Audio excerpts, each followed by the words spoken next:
6 people were hurt when their house exploded and then caught fire this afternoon. West Brandywine police rushed to that scene when they felt their own nearby building shake. Action News reporter George Solis live at the scene in the 400 block of Hibernia Road. George, what's the latest there now?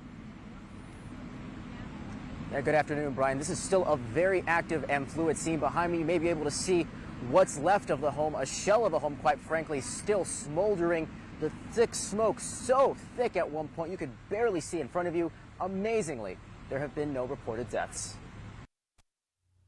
All praises to the Most High YAHAWAH, the Heavenly Father, in the name of the Holy Spirit, the Earthly Mother, sanctifying YAHAWAH, the Holy Son.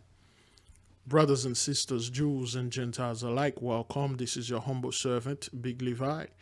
And today is Friday, July the 23rd, 2021, and it's currently 1:57 p.m. We just finished the prayers at 12 p.m. Eastern Time. I say peace be with you, beloved brothers and sisters. Peace be among you. There'll be no Jacob's trouble. As you can see, beloved, another house explode. 2 adults and 4 kids. 6 again, which now, excuse me, according to the folks that sent me emails, we know 6 mean weakness of men, sins of men, and perfection, the sins of your forefathers. That is why your children are getting hurt, and you are getting hurt with your children. Remember, there was another fire, another explosion in Plano, Texas. This one happened, I believe, in Pennsylvania. Okay, West Brandywine, Pennsylvania, and it happened the same day. No, it happened the next. Well, no, not the same day. It happened the following day or the same day. I'm not quite sure. If you know it, put it in a comment or put it in a live chart if it happened the first day, the same day. Beloved, we are going to go to certain video, and we are going to see how the Heavenly Father is working. We are going to witness how the great I Am, the great loving and kindness, and the great horrible and terrible God that we are serving, the God of Abraham, Isaac, and Jacob, the horrible and terrible one, will see how he is working through this world. Beloved, first off right off the bat, okay, we are going to filter all those videos through the Holy Spirit and see if those things are being done by men or are they being done by the Heavenly Father. Now, before this video, it's at 37. Before this video begin, this thing happened in the 400 block of Hibernia Road. Is it? Anyway, let's. I'm not quite sure what the word Hibernia mean. I'm going to define it. But beloved, what does the 400 represent? It happened in Hibernia Road and Lafayette Road. Okay, between Lafayette and Reed. You know, Reed or Eid. I believe the Muslim have some type of Eid thing going on over there. But anyway, so it happened between Hibernia Road, between Reed Road and Lafayette, and the 400 blocks. Genesis 15 verse 13. Oh boy, I didn't take Genesis 15 verse 13. Sometimes it does this, brothers, when my computer have so many tabs open. That thing is this computer. I need to upgrade it to another computer. We have the money, but Genesis 15 verse 13.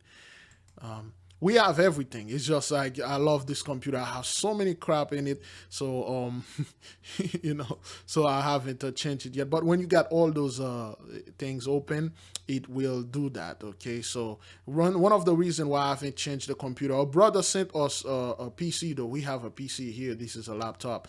It's because I have a reason in there. That's why, you know, we make our little music. So, you know, I really don't want to mess that up and things like that. But anyway, we're good.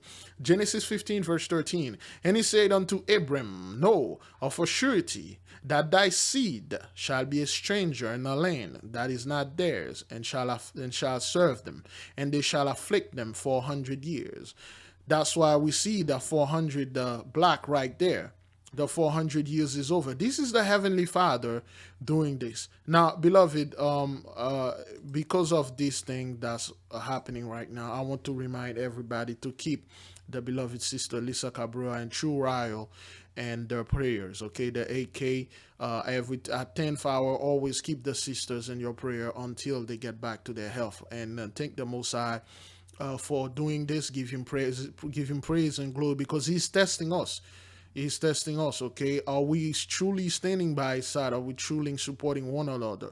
Are we truly loving our brothers and sisters unconditionally? Do you love the sisters unconditionally? Do you have compassion upon them? If you do, you will pray for them. And if you don't, you'll say, that's not my business. And then you're going to pray for Gentiles. And also, that nation, whom they shall serve, will I judge. That's where we at right now. That is why when you see things like this meant judgment. When you see things like that, this is judgment, okay? All right, beloved? So let us go ahead and finish up and playing the video. And let's see, what's 37 seconds? 37. Let's put out 35 right here. And then let us watch what's the Father putting over there. There have been no reported deaths. Chopper 6 was over a massive home explosion in West Brandywine Township in Chester County this afternoon that caught the community off guard. Several minutes before noon today, the West Brandywine Township personnel were conducting our business as usual when there was an explosion directly next to our building. It shook the building. The thick black smoke billowing from the large property in the 400 block of Hibernia Road could be seen for miles. Officials said a family of 6 was injured. Among the group, 4 children, some suffering serious burns. So, beloved, you see how 6 people got hurt in this fire, okay? Now we're going to come back to this, all right? We're all going to come back to this. Let's go to the other fire that happened the other day. We begin with breaking news in Plano, where police now say that home explosion from a few days ago may have been intentional. The home was obliterated in the blast on Monday afternoon, and the explosion injured 6 people, including 3 children from the house next door. Okay, so 6 people, okay? Again, this one, 6 people. The other one is 3 children, 3 adults. This one is 2 adults, 4 kids. 6, imperfection, the sin of men, weakness of men, and the Most High is destroying you. That is why all those things are happening, okay? 6 people. Let us keep on moving right here so we can make more connection. All of them suffering some type of injury. We had 1 adult that was flown from the scene here. We had 2 children that were flown from the scene. Local, state, and federal investigators arrived to begin their investigation. Among the challenges facing firefighters, the heat, secondary explosions, and a neighborhood without fire hydrants. Nearly 60,000 gallons of water had to be brought. All praises to the Most High. All praises. Beloved, Jews and Gentiles alike, for those of you that have the spiritual eyes, what do you see? The numbers in this fellow hard hat or firefighter hat. If you add this number, what will you have? And listen to this again, beloved, okay? Listen to this thing. Listen. And a neighborhood without fire hydrants. Nearly 60,000 gallons of water had to be brought in to douse the flames. We had to bring the tankers in to support our water supply operation. Currently, we're drafting out of a pool. Okay, new beginning, 3 + 5, okay? And we're currently drafting out of a pond on the property. Officials said the home, which does have an outside propane tank, was secured as firefighters continued work. We're not under control yet. We're still operating. And a lot of that investigation taking place behind the scenes right now. At this point, the township building, which I'm looking at in front of me, is open, as well as the homes here in the area. No one else has been evacuated at this time. The ages and names of those that were injured have not been released. Okay, so now you're seeing the Heavenly Father is visiting this nation with the second plague of the apocalypse of Abraham. Okay, which is, excuse me, fiery conflagration of the cities. Now, the word conflagration means fires and explosion, burning, every little thing that have to do with fire, it's conflagration. And because of Genesis 15, verse 13, that you see the 400 years in the beginning of this world. Let me see if I can get the Hibernatia. Is that what the street name? Let me see. Okay, hibernia or like hibernate. Is that what that is? Define hibernia. Here's the definition of Hibernian, of or concerning Ireland, now No. chiefly used in names. Really? No, it's not. Hibernia or hibernate. Is hibernia from hibernate? Okay. Define hibernate. Here's the definition of hibernate, of an animal or plant, spend the winter in a dormant state. Okay. So the 400 years of dormant, the 400 years of being asleep, the 400 years of being in that cold winter. Okay. A person remain inactive or indoors for an extended period of time. The 400 years of us being remained inactive and captivities or indoors for extended period of time, for 400 years. So now we know for a fact that Hibernia, okay, 400 blocked Hibernia Road, which means the 400 years we spent hibernated, inactive in this land. Okay, the Heavenly Father is bringing us out. Those are all the messages that he put over there. Okay, Hibernia. Okay, I think Lafayette is French. Define Lafayette. According to Wikipedia, Marie-Joseph Paul-Yves Roch Gilbert du Motier, Marquis de Lafayette, known in the United States as Lafayette, was a French aristocrat and military officer who fought in the American Revolutionary War, commanding American troops in several battles, including the Siege of Yorktown. All right. Lafayette and designated a beach forest. Okay, well, I think that's something. Okay, well, it's French. Fayette. Okay, I believe that it's French. I don't want to go too deep into this, but anyway, Fayette is something has to do for war. Is it war coming? I don't know. If you have more information, put it in the live chat in the comment board. Gilbert du Motier, Marquis de Lafayette is a Frenchman. Yeah, French have a very long name. They swagger jack so many of our people. They put our name in their name so they can take our land. All right, beloved, let us move in and see what else the Most High has for us. Okay, we good with the Hibernia 400, and then that's the one that happened over there. They say investigators say Plano house explosion may have been intentional. Joe Petticker has been following this story from the start. So why do investigators think this may have been intentional? We're still trying to uncover that, Chris, and we're hoping for a press conference at some point in the next couple of days here to figure out what exactly led them to that determination. In the meantime, I've had a chance to talk with people here in this neighborhood. They are in complete shock. We had a chance to break this news to some of these residents here, and I'm not kidding you. The first response from a woman after we told her that this may have been intentional was, "No way." So yeah, that's the explosion. 2 words, right here. No way. The city of Plano sent out this statement about. So they don't really know. And one thing is like what they are doing, beloved, those people don't know about the plague. They don't know about the conflagration of the city. And like we said before in the previous video, they are going to do something plausible. They are going to say something that it could have been the husband probably lost his job, wife cheating, things like that, the usual story. And then they say this thing happened because they cannot find a reason. They cannot say, okay, well, it was a gas leak or gas pipe or something like that. People will say, oh, well, I should have smelled anything. They say, well, this happened because, I don't know, because they wanted to go and stuff, suicide with the kids and stuff like that. That's what they wanted to say. But we know this is the ley line that did this. We know this is the fiery conflagration of the city. All praises to the Most High. Let's move to the next video. He saw out his front window around 7:20 Tuesday morning. Okay, watch this. This is in Lackawanna, okay? Not Lackawanna is in New York. It happened on the same day, I believe, the one that happened in Texas. This is in New York, all right? Lackawanna. Watch this. Yeah, we're going. But it was like the world coming apart. Open the blinds, and that's when the flash went. Okay, so I don't know about you, but it seems, let me try to enlarge this. because I'll keep seeing that crazy thing, you know. Let me enlarge this out. And this fire right there, it seems this look like a horse, and it look like a swan, a horse swan like thing, a swan that turn its head like this, or a dragon. You can see the eye right there.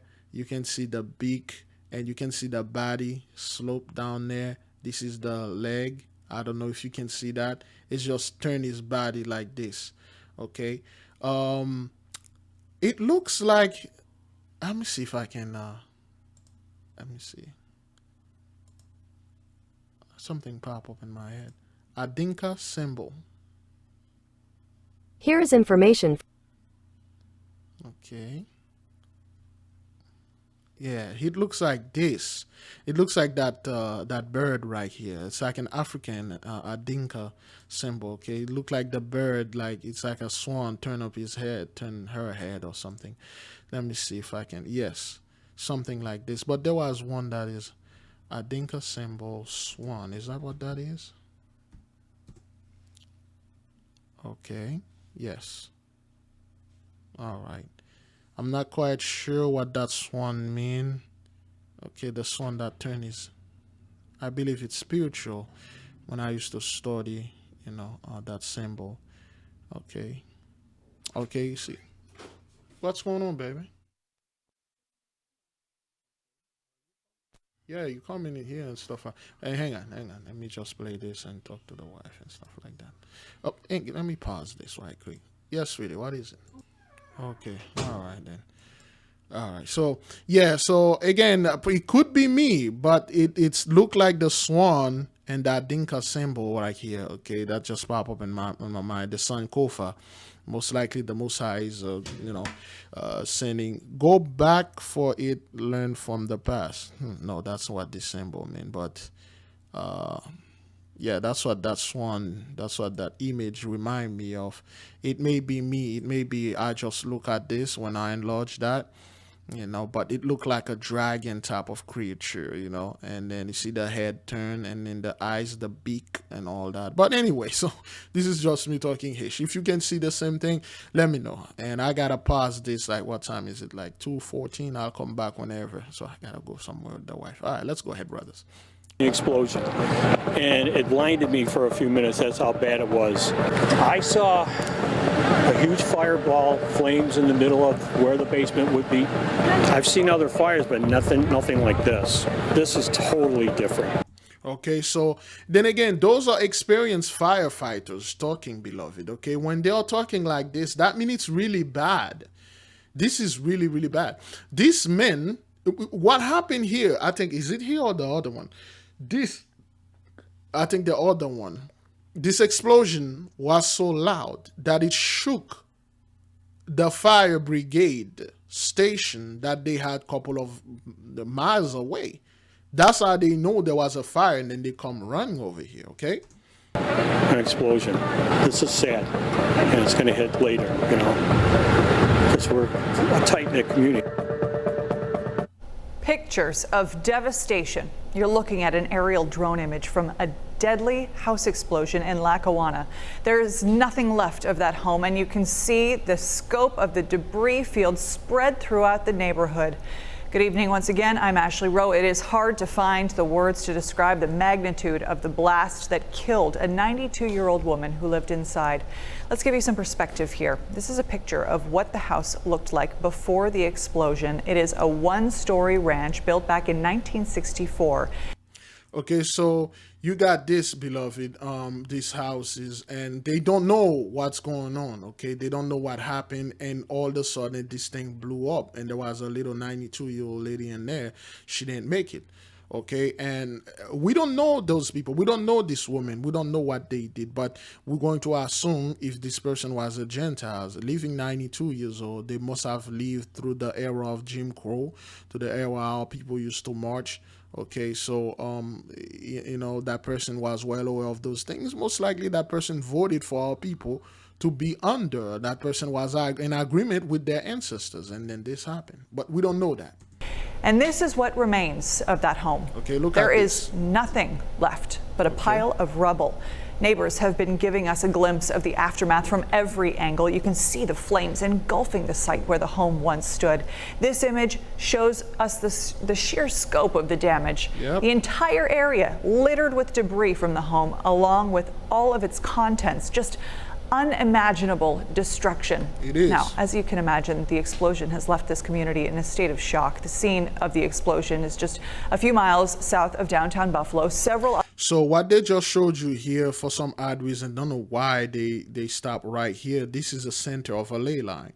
This building, most likely to be a government building, there's a massive amount of energy in this area right here.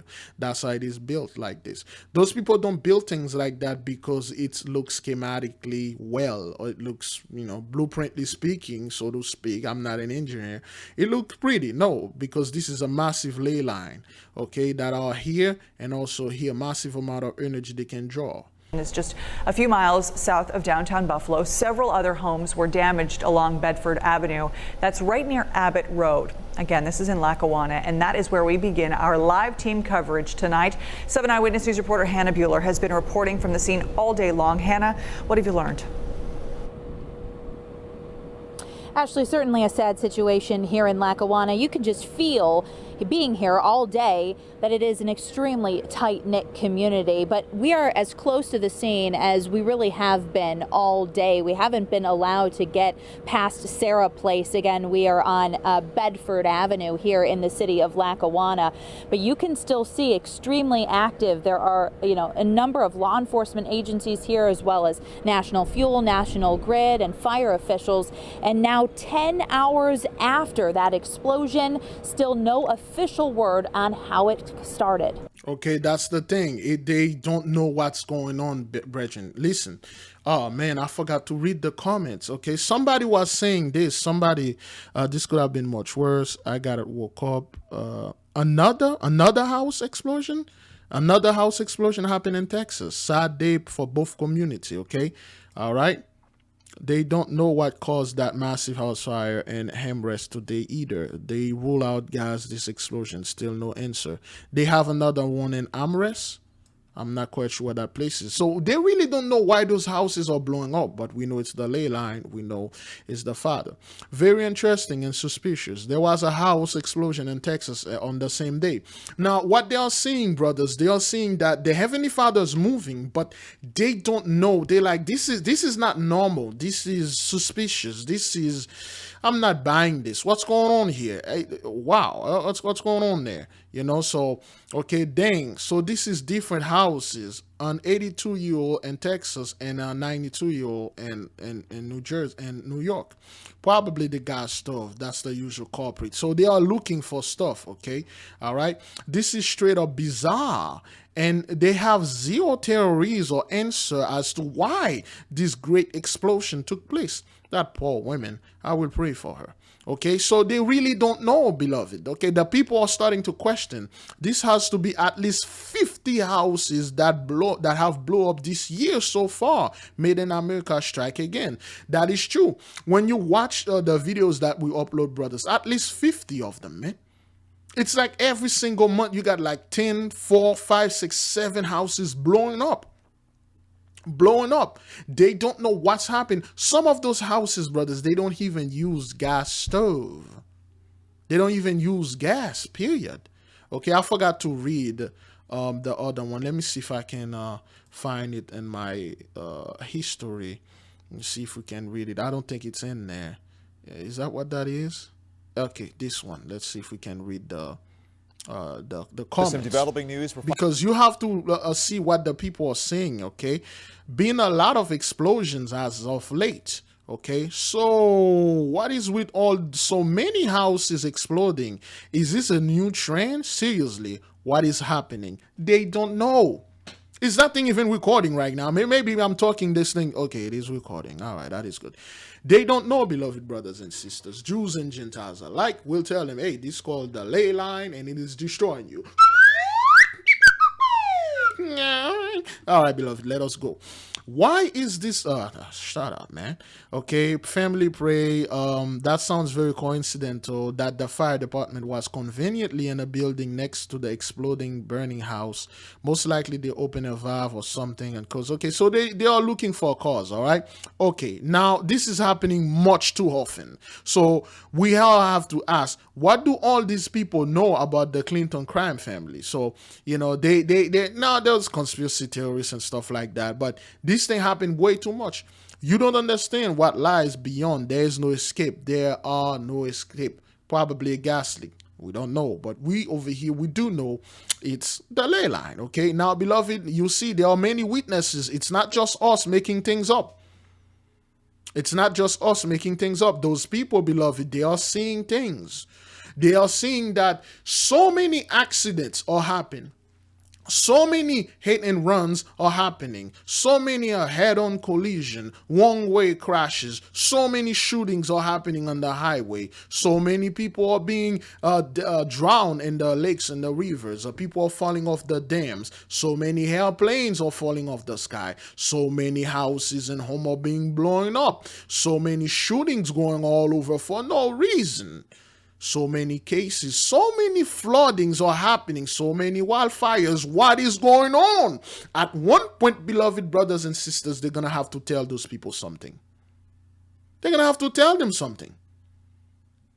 They're going to have to come over there and tell them, listen, man, hey, what's going on out there? It's the work of the Most High, man. They are seeing, they say this is impossible. Men cannot do this. The elite cannot do that. The so-called 1% of 1% of the world, what do you want to call it? The Illuminati can't do this thing. They are not God. This is something beyond that. What's going on? Okay? They're going to have to stop asking this, okay? Well, they're already asking, but they will tell them something. Let us move to the next video, beloved. Okay? So that's a raw area video explosion in Princeton? Princeton, where? Minnesota. Okay, this one happened in Minnesota. Is that what that is? Okay. Right. This one happened in Minnesota. Yep, Minnesota yesterday. Let me see what happened here because they didn't say anything. I'm not quite sure. It could be the same thing, but this one happened in Minnesota. We don't know what's going on here. Okay. All right. Well, let's see what happened. Princeton, Minnesota. They could have some update in there. Let's see what happened there. Tips for God. Yeah, let's take the house. Okay, okay, that's another one. All right, that's the one. Let's see what happened here. I just got this one. A somber tone has settled over a small Minnesota town after a home explosion killed a man and sent 2 people to the hospital. It happened this afternoon in Princeton. Family members say that Eugene Meyer died. His son and granddaughter are seriously hurt. WCCO's Jeff Wagner was there as crews worked to figure out what happened. Scattered near an intersection on the north side of Princeton. There really are no words to describe it. Are the smoldering remains of a house that suddenly exploded Thursday afternoon, sending a strong and ominous shockwave across town. All the memories are right here. It's the home where Dennis Marquardt grew up and where his stepfather, Eugene Meyer, still lived until everything changed in an instant. So now you're seeing there's another house explosion over there in Minnesota, Princeton, that we just find out like right now. And then it was yesterday, July the 22nd, 2021. Today is July the 23rd, 2021. So now, brothers, are you going to sit there and are you going to say this is random? Beloved, let us be real for a moment. Is this Jacob's trouble? Let us take a pause. Let us take a break. Because of all those things, all those things are happening to Jakes. Of course, we are going through our things, to our tests, to our trial and tribulation. But beloved brothers and sisters, I'll take somebody stealing my tag over and over than one of these things right here. I'll be glad somebody broke in my car and stole a few change that I had in my car, than me being inside of one of the house and then blew up, whether I survive or don't. Beloved sisters, be at peace. Beloved brother, peace be with you. There'll be no Jacob's trouble. The Father is visiting the earth. The father is moving. He's literally sweeping those people off the land, removing the houses, sending flood, literally brought the house down and swept them off. Now you're seeing, beloved, we are not making this up. This thing is very real, and Father is in the midst of this. My dad was always carrying them. Whenever you need help.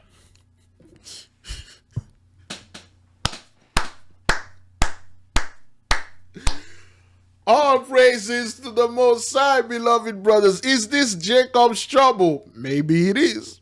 Apparently not our Jacob. Apparently there's another Jacob here. Beloved, the Most High is green. He always puts something there and say, hey, this is me. They are clowning that guy here.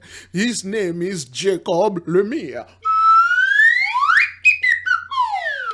That guy name is Jacob Lemire or Lemire. Beloved, give the Most High all praises and all credits. All praising? Yeah, my dad would be right there for us. 2 people did survive, thanks in part to Joshua Lamb. Just happened to be at the... You got to be kidding me. Woo! Woo! All praises. That guy name is Joshua Lamb. This dude name is Mozart the Lamb. You got to be, beloved, look, let me enlarge this for you. Let me enlarge, oh, you can't really see it. Joshua Lamb, let me put it.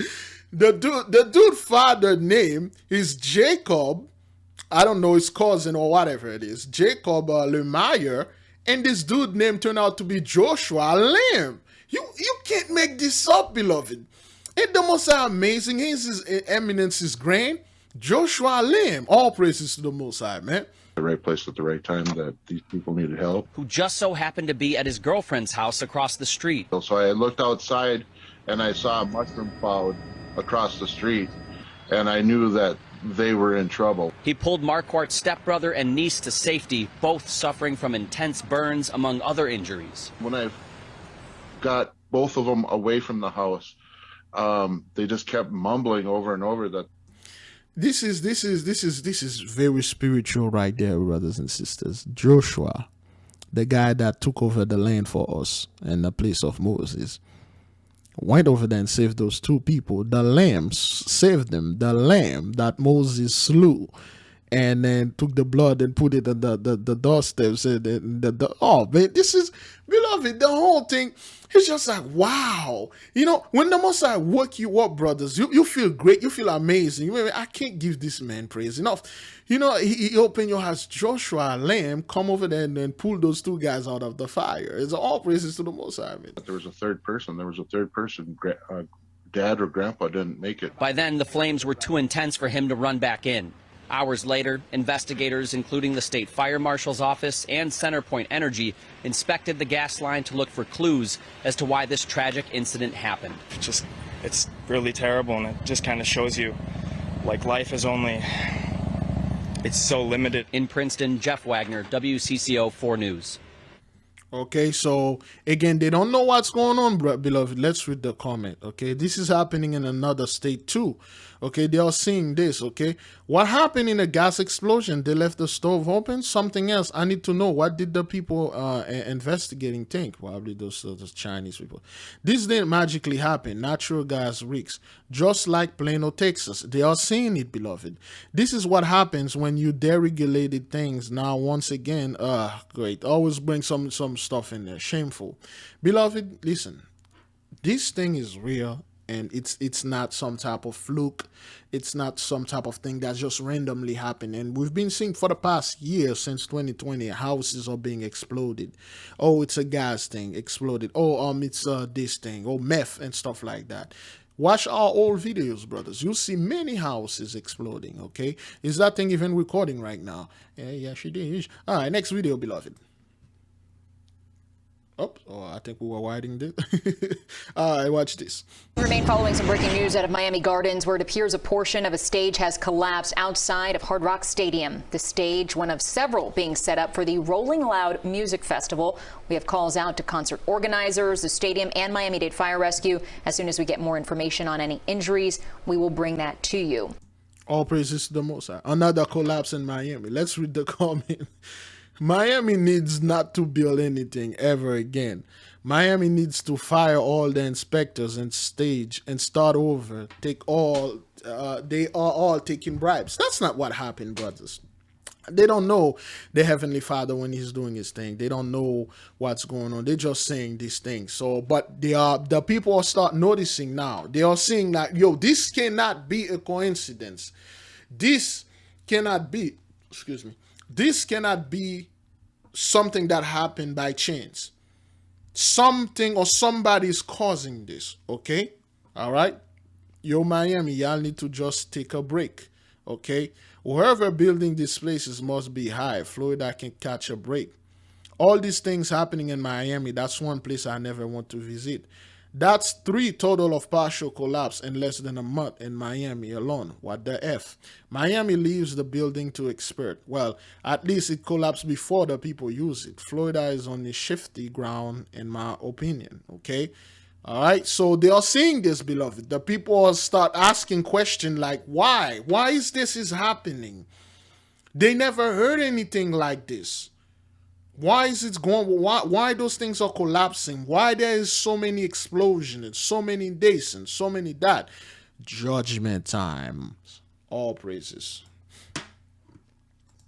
Where the recovery and the cleanup work is coming to a close at the place where Champlain Tower South once stood. After nearly 4 weeks, crews have removed nearly all of the debris, clearing the rubble right down to the walls of the parking garage. The cars that were in that underground garage have been moved to an undisclosed location right along with the rubble while investigators try to figure out what caused the collapse. That's the thing. They don't know what's caused the collapse. I mean, if you add 97, 9 plus 7, and then, 16, 1 plus 6, I don't know what that equals to. I'll let you do the math. But the point is, like, brothers, the Father always bring a perfect destruction, a perfect judgment. So they really don't know what's happening up here. They don't know what's going on here. They're like, why is this thing happening? Like, is it all the, look at this. All those cars are flattened, another collapse, and then roof are collapsing. This is collapsing. What's going on here? What's going on here? They are questioning, man. And they are finding, not everybody, they are finding their remains. Crews have cleared more than 22 million pounds of debris from that site. And officials are now identifying 2 additional victims in the collapse. Authorities say they've recovered the body of 24-year-old Anastasia Grimova just this past Sunday. Now, she had been accepted into a program teaching English to students in Japan, and her trip here to Florida was supposed to be one last vacation before she started that program. So the father said you cannot enjoy the land anymore and took her out. Officials also now identifying 58-year-old Linda March. Her body recovered July 5th. She had recently moved back from New York to Surfside. So far, 97 bodies recovered in total. Miami-Dade County officials say there is believed to be just 1 victim not identified. Okay, so all praises to the Most High, man. Let us keep on moving, man. All right, we don't really need to read the stuff. It makes me so sad. Rest in peace, the spirit of sorrow. As a Floridian, wanted to get into the same program as Anastasia. If I make it to Japan, I'll make sure I leave her name on the shrine there. That broke my heart. Huh. All right, then. All praises. Let's move in, brethren. Foreign weather with Aaron Brackett. Well, I got to tell you today, skies are hazy and our air quality at the surface has actually gone downhill just a little bit. All the smoke and haze, although from the wildfires way out in the western states, about 13 states currently burning right now and it's being transported right here. I want to show you this. I measured by flight of the crow from this camera at Rose State to downtown Oklahoma City. It is 5 miles. That's not that far, folks. 5 miles, and you can barely see those buildings because of this haze. That is not humidity. That's smoke being suspended in the air. So yeah, now you're seeing, beloved, that 84 degrees over there. But anyway, so it's all over. 6-6. Are you done, baby? You finished? No, but I want to go to Walmart. Okay, all right then. So the smoke from the wildfire, and then it's like destroying those people over there. You know, it's crazy, man. It's crazy. So, wow, you know. This is not fog. This is smoke. All praises to the Most High. We have an update now. The half-mile evacuation has just been lifted. This is around a chemical plant in LaPorte. It was put into place after a tanker started venting chemicals at the Dow plant on Bay Area Boulevard. This was yesterday morning. We brought this to you as breaking news. The roads are reopened as well. Today, the company says the site is stable and that crews saw reduced venting overnight. So now, beloved, that you see evacuation lifted, roads reopened after hazardous chemical was found venting at Dow and LaPorte. So, well, LaPorte, but LaPorte, which means the Dow. So now you're seeing, beloved, a lot of chemical plants are catching in fire. Those chemicals, most likely, they are harmful to our people. Most likely, they have them there, okay, to harm our people. So they are catching on fire. All praises to the Most High. Burning building. With smoke pouring out of the 4th floor unit, firefighters set up a ladder truck around the other side of the building and helped residents escape. Okay, wait. It seems like I did this before. I didn't? I did? Did I do this? I feel like I do this, but it won't hurt anymore if I do it again. Before firefighters arrived, however, a passerby got this cell phone video of the fire and a man trapped on the balcony of the unit where the fire began. Eventually, that man tried to climb down from the balcony, but lost his grip and fell 3 stories to the ground. It just kind of got worse and worse, and he couldn't take it anymore and just tried to climb down and slipped and just fell. From what they were saying, it was very, very close. Johnny Barrett was asleep in the unit directly under where the fire started. He says as smoke started to seep in, he eventually woke up to pounding on the door, but never heard a smoke alarm. It's pretty scary, yeah, because you don't never know. You know, I could have died in my sleep. As flames and smoke traveled up the building, firefighters evacuated all floors. Many of the units suffered smoke and water damage, and it will take some time before residents can return. In the meantime, many of those evacuated waited in the parking lot, hoping to get back in to retrieve some belongings. Most grateful no one was killed, but still shaken by the experience. I was so confused because I never heard the fire alarm that could tell me there was something going. The state fire marshal is investigating. At this point, they have not yet determined how the fire started or the cause.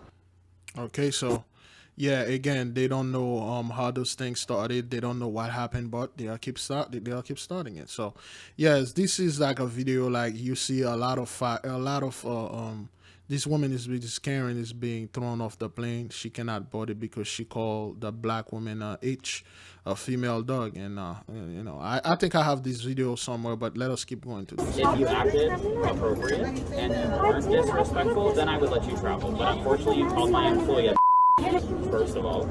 Second of all, you called my employee completely uncalled for, inappropriate. You're not going to travel. Okay, so they deny her because she called the lady a bitch. So all praises, man. I think I have this video there, but it just pop up. So all right, so this is Germany. All right. The first shock of catastrophic flooding in parts of Germany is giving way to helplessness as the extent of the damage becomes clearer.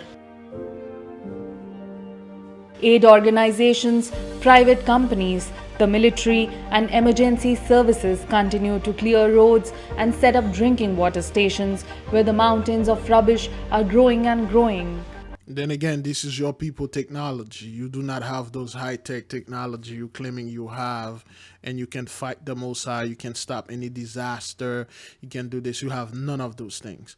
Your technology is gloves and plastic buckets, and people's hand. That's your technology right here. With more rubbish than companies can keep up with, residents of the affected areas now fear the rotting food and damp household goods will set off another crisis in rodents and illnesses. Also in den letzten Tagen ist viel passiert. Feuerwehr, Bundeswehr hat toll geholfen. Okay, so he said the smells is really, well, the description is over there for those of you that are listening. So this is something that we are moving step by step, but the smell is unbearable.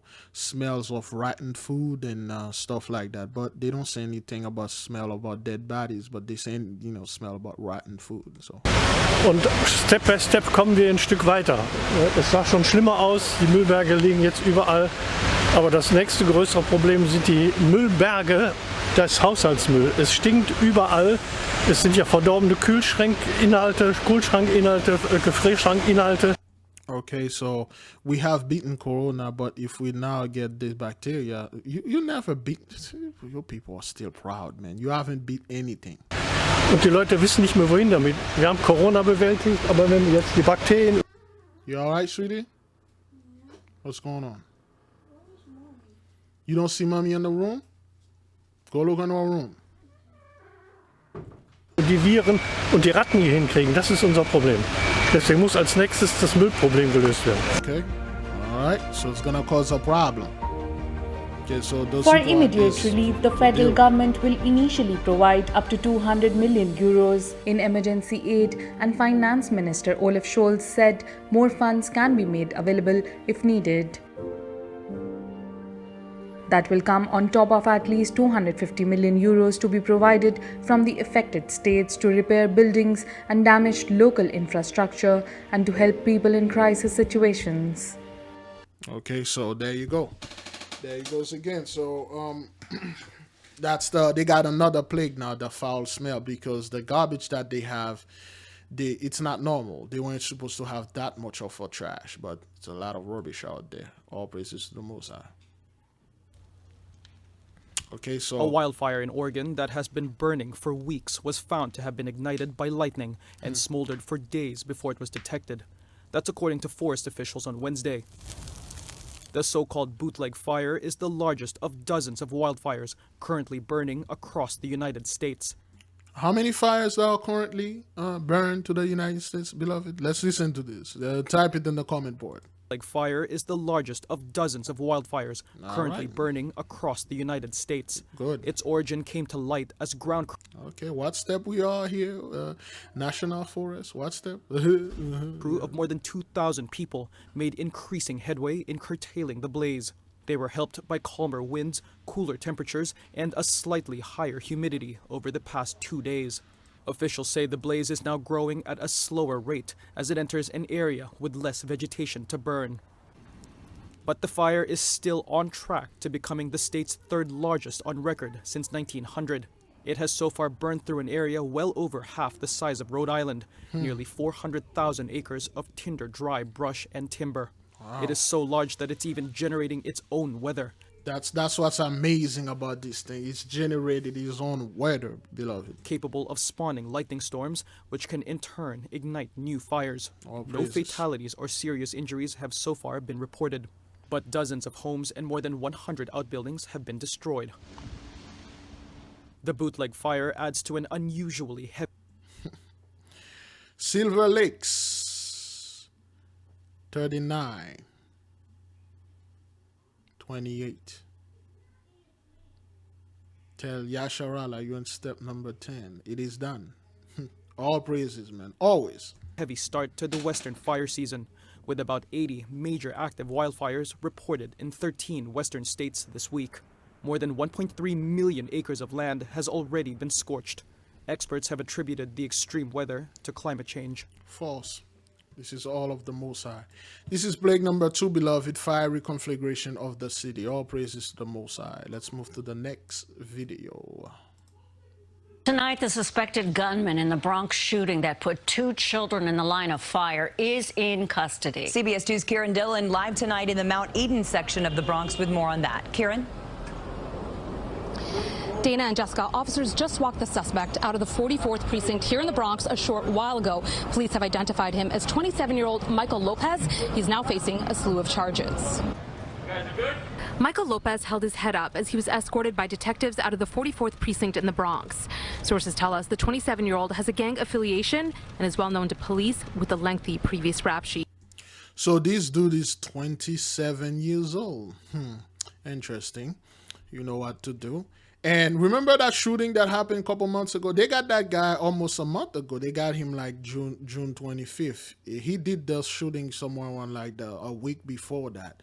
Okay, they will show you the footage, and some of you will remember what this guy did. He has 5 prior arrests. He's on parole for an attempted murder. Well, we know he's a gang member.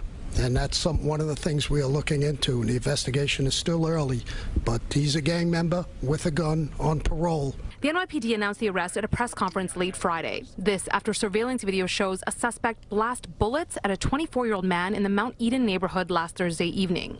Two children who were walking nearby were caught in the commotion. In the video, you can see the 13-year-old girl Mia grab her 5-year-old brother Christian to shield him. The images of a 13-year-old.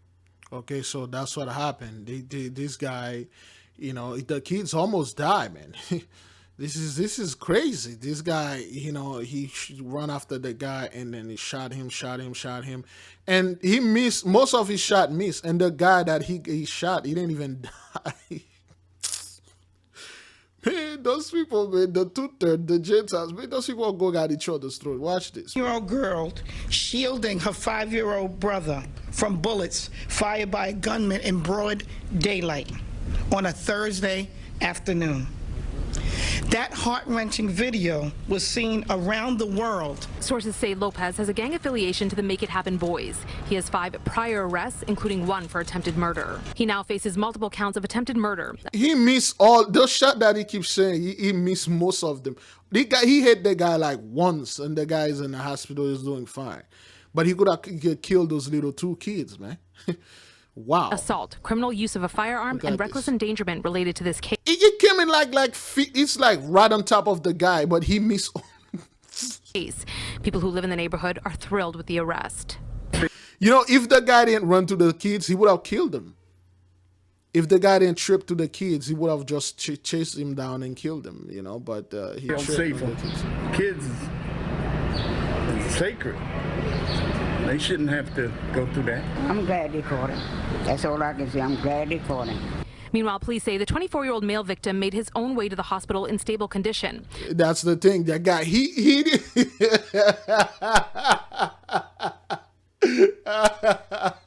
The guy didn't even get hurt. Yo, you find like at least 10 shots at the dude. He actually he made his own way to the hospital. That means like, wow, man, you guys are horrible, man. Earlier this week, we heard from the parents of the children. They were not seriously injured, but parents Diana and Christian say they remain frightened. So, you know, this guy's name is Christian, but anyways. The father tells us his son has bruises everywhere and is traumatized. He doesn't sleep and noise scares him. Wait, did she say her son or her daughter? Has bruises everywhere and is traumatized.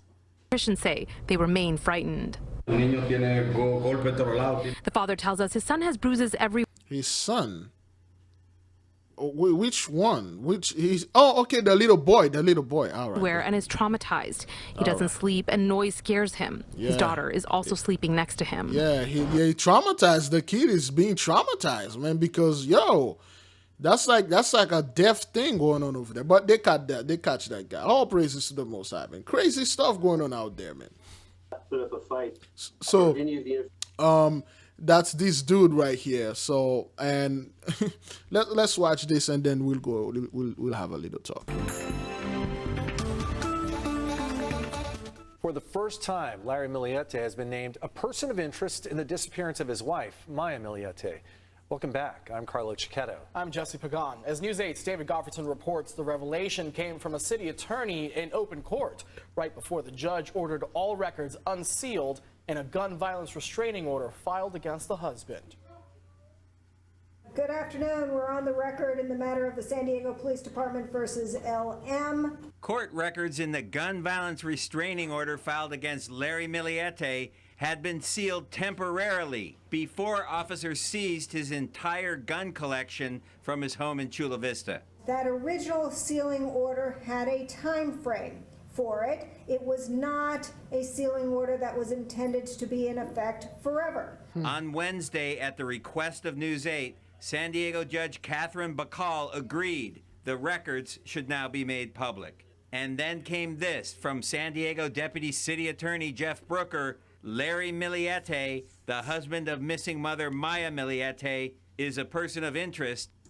So you start seeing, well, you've been seeing a lot of these things are happening. Is because when you say cursed be their marriages, cursed be their wives, and cursed be their weddings, and cursed be their children. So you got these two happy couple here. They look fine. They look, hey, we're young. And then we're happy we got some Christmas decoration behind us, but we good. But hey, you know, so everything is doing right. Up until when you start getting in those people businesses, and then you realize that, wait a minute, everything is fake. They are not happy at all. Now, there's a high probability that the husband took the wives out, just like all the other videos. All praises. Breaking news out of Pasadena that Anavid has been tracking for us. A deadly fiery crash involving 2 cars along Highway 225. Our Houston TransStar cameras captured the vehicles completely engulfed near the Beltway. According to the Pasadena Fire Marshal, at least 1 person is dead. We have a live look from that scene right now where firefighters have since put out that fire. From what we can see, it appears a truck rear-ended a car, but it's unclear how that crash happened. Right now, there's no word on the condition of the other driver involved. Anavid will have more on the closures. So yeah, they are seeing a spike on this and things like that. So, you know, and ley line is working and those people are being destroyed. All praises. I'm going to get to some breaking news right now in Sun Valley. This is a live look at a commercial building fire at a shopping center on North Vineland near Ratner Street. It was actually on fire when I walked into the studio. We are told that it is a vacant supermarket. And fire crews have been on scene for just over an hour now, and there are more than 100 of them fighting the fire. Flames still there. We're going to bring you updates on the progress as we get it into our newsroom. This is tape right here of those flames that I was talking about. As soon as I walked into the studio, you could tell something was going on, but it appears that firefighters do have the situation under control. Again, this is taped video here of the flames earlier on that roof there. You can see a number of firefighters now, dozens, close to 100 are fighting that fire, and we'll keep you posted as we get more news. So yeah, so a fiery conflagration of the cities. All right, plague number 2. Still going on, brothers. Okay, much more fire. It's like much more. It's happening more often now. Okay. Okay. This is India. All right. Let's put this. Okay, this is in India. Okay. See, the whole city is blocked. You know, nobody can do anything. Look at this. In Mumbai, India, at least 30... Man, I despise those robotic voice, but anyway. 3 people were killed, and 6 others were injured due to flooding caused by heavy rains that hit the country on Sunday. All right. So the Mossad is not playing, man. Okay, some 83, and then those people are catching hell. And you remember we uploaded a video like a few weeks ago that lightning killed at least like 72 of them. So something like that, 32, some numbers that add up to, you know, 12 or something like that. Lightning killed like 12 of them. And then the storm and stuff like that. After the whole thing, they're suffering from the virus. This thing is still there. All right. Look at this. This car is still working. There are people in there. Okay. According to the source, as a result of the downpours, 2 landslides occurred and 1 house collapsed.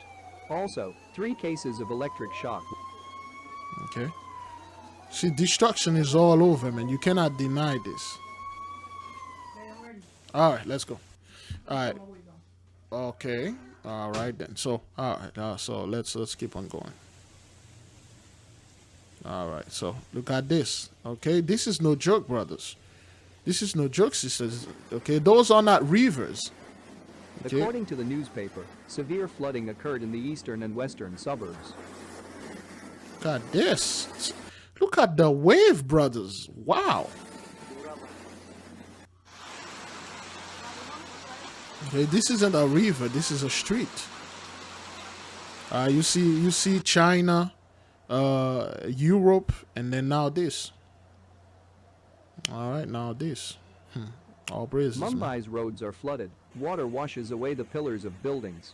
In the low-lying areas of the city, there was a strong flooding. In the suburbs...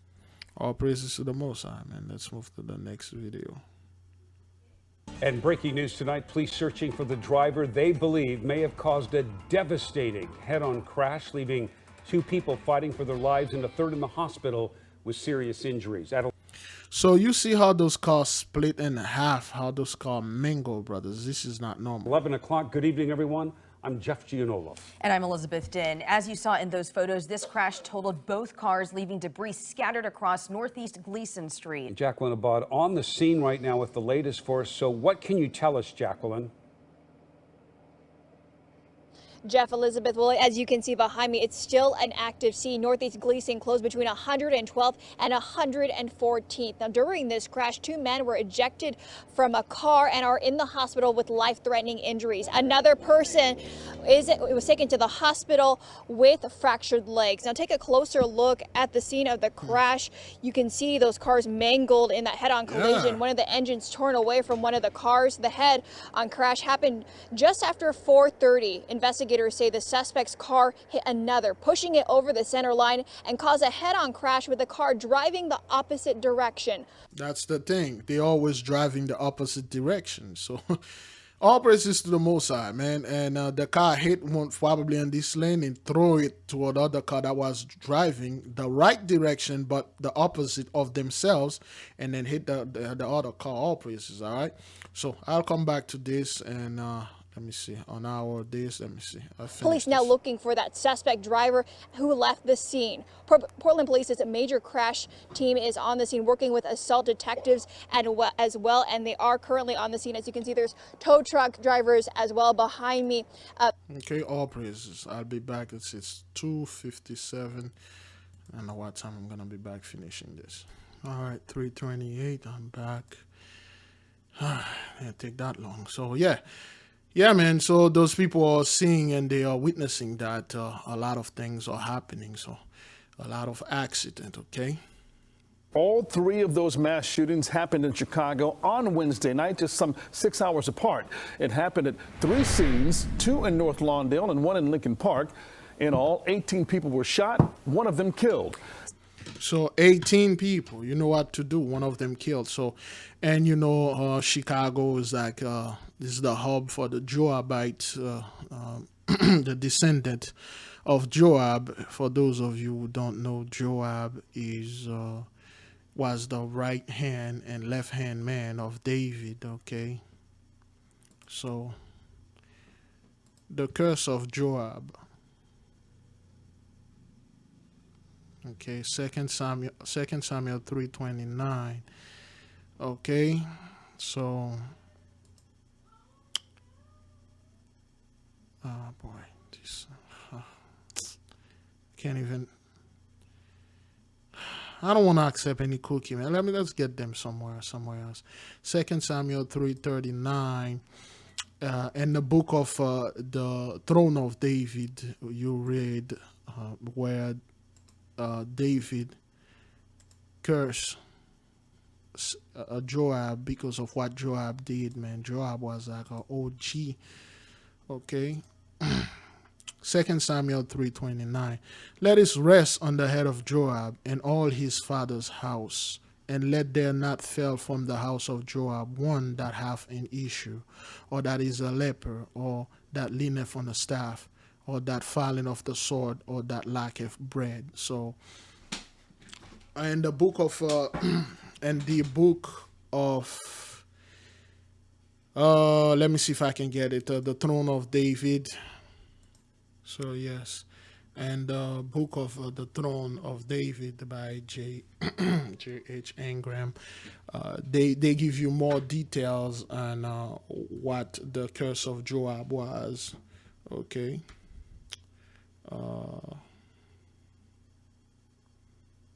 Okay, there are so many. Yeah, you'll find so many Joab. I can't find it right now, but it's it's at the end, in the middle of the book, and there are so 2 out of 8. There are so many. Yeah, Joab is mentioned over 156 times. Okay, so. All right. Okay, it would be best if we begin at the end, but on the back. Can we? Yeah, so I don't really want to go into this, but okay, we can't really do this. Oh, yeah, I think you can. Okay. Let me see. 154. Yeah, it's gonna take a while for this thing to load. Joab the Warrior conversation with Prince Jonathan. Well. So Joab kills Abner.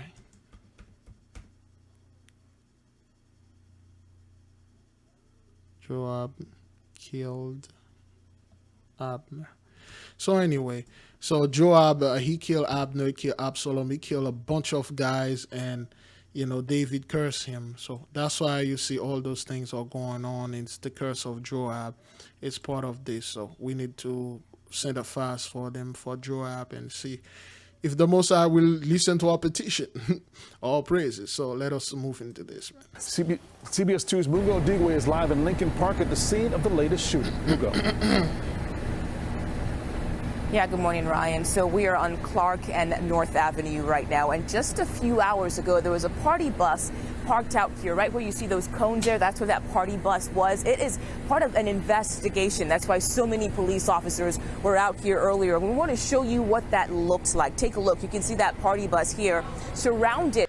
So now you see this isn't a coincidence. Last 2 months ago, I believe, there was another party bus in Los Angeles that somewhere in California, I believe, got shot up, and a bunch of young girls like 14, 15, 16, and then they were under 18 though.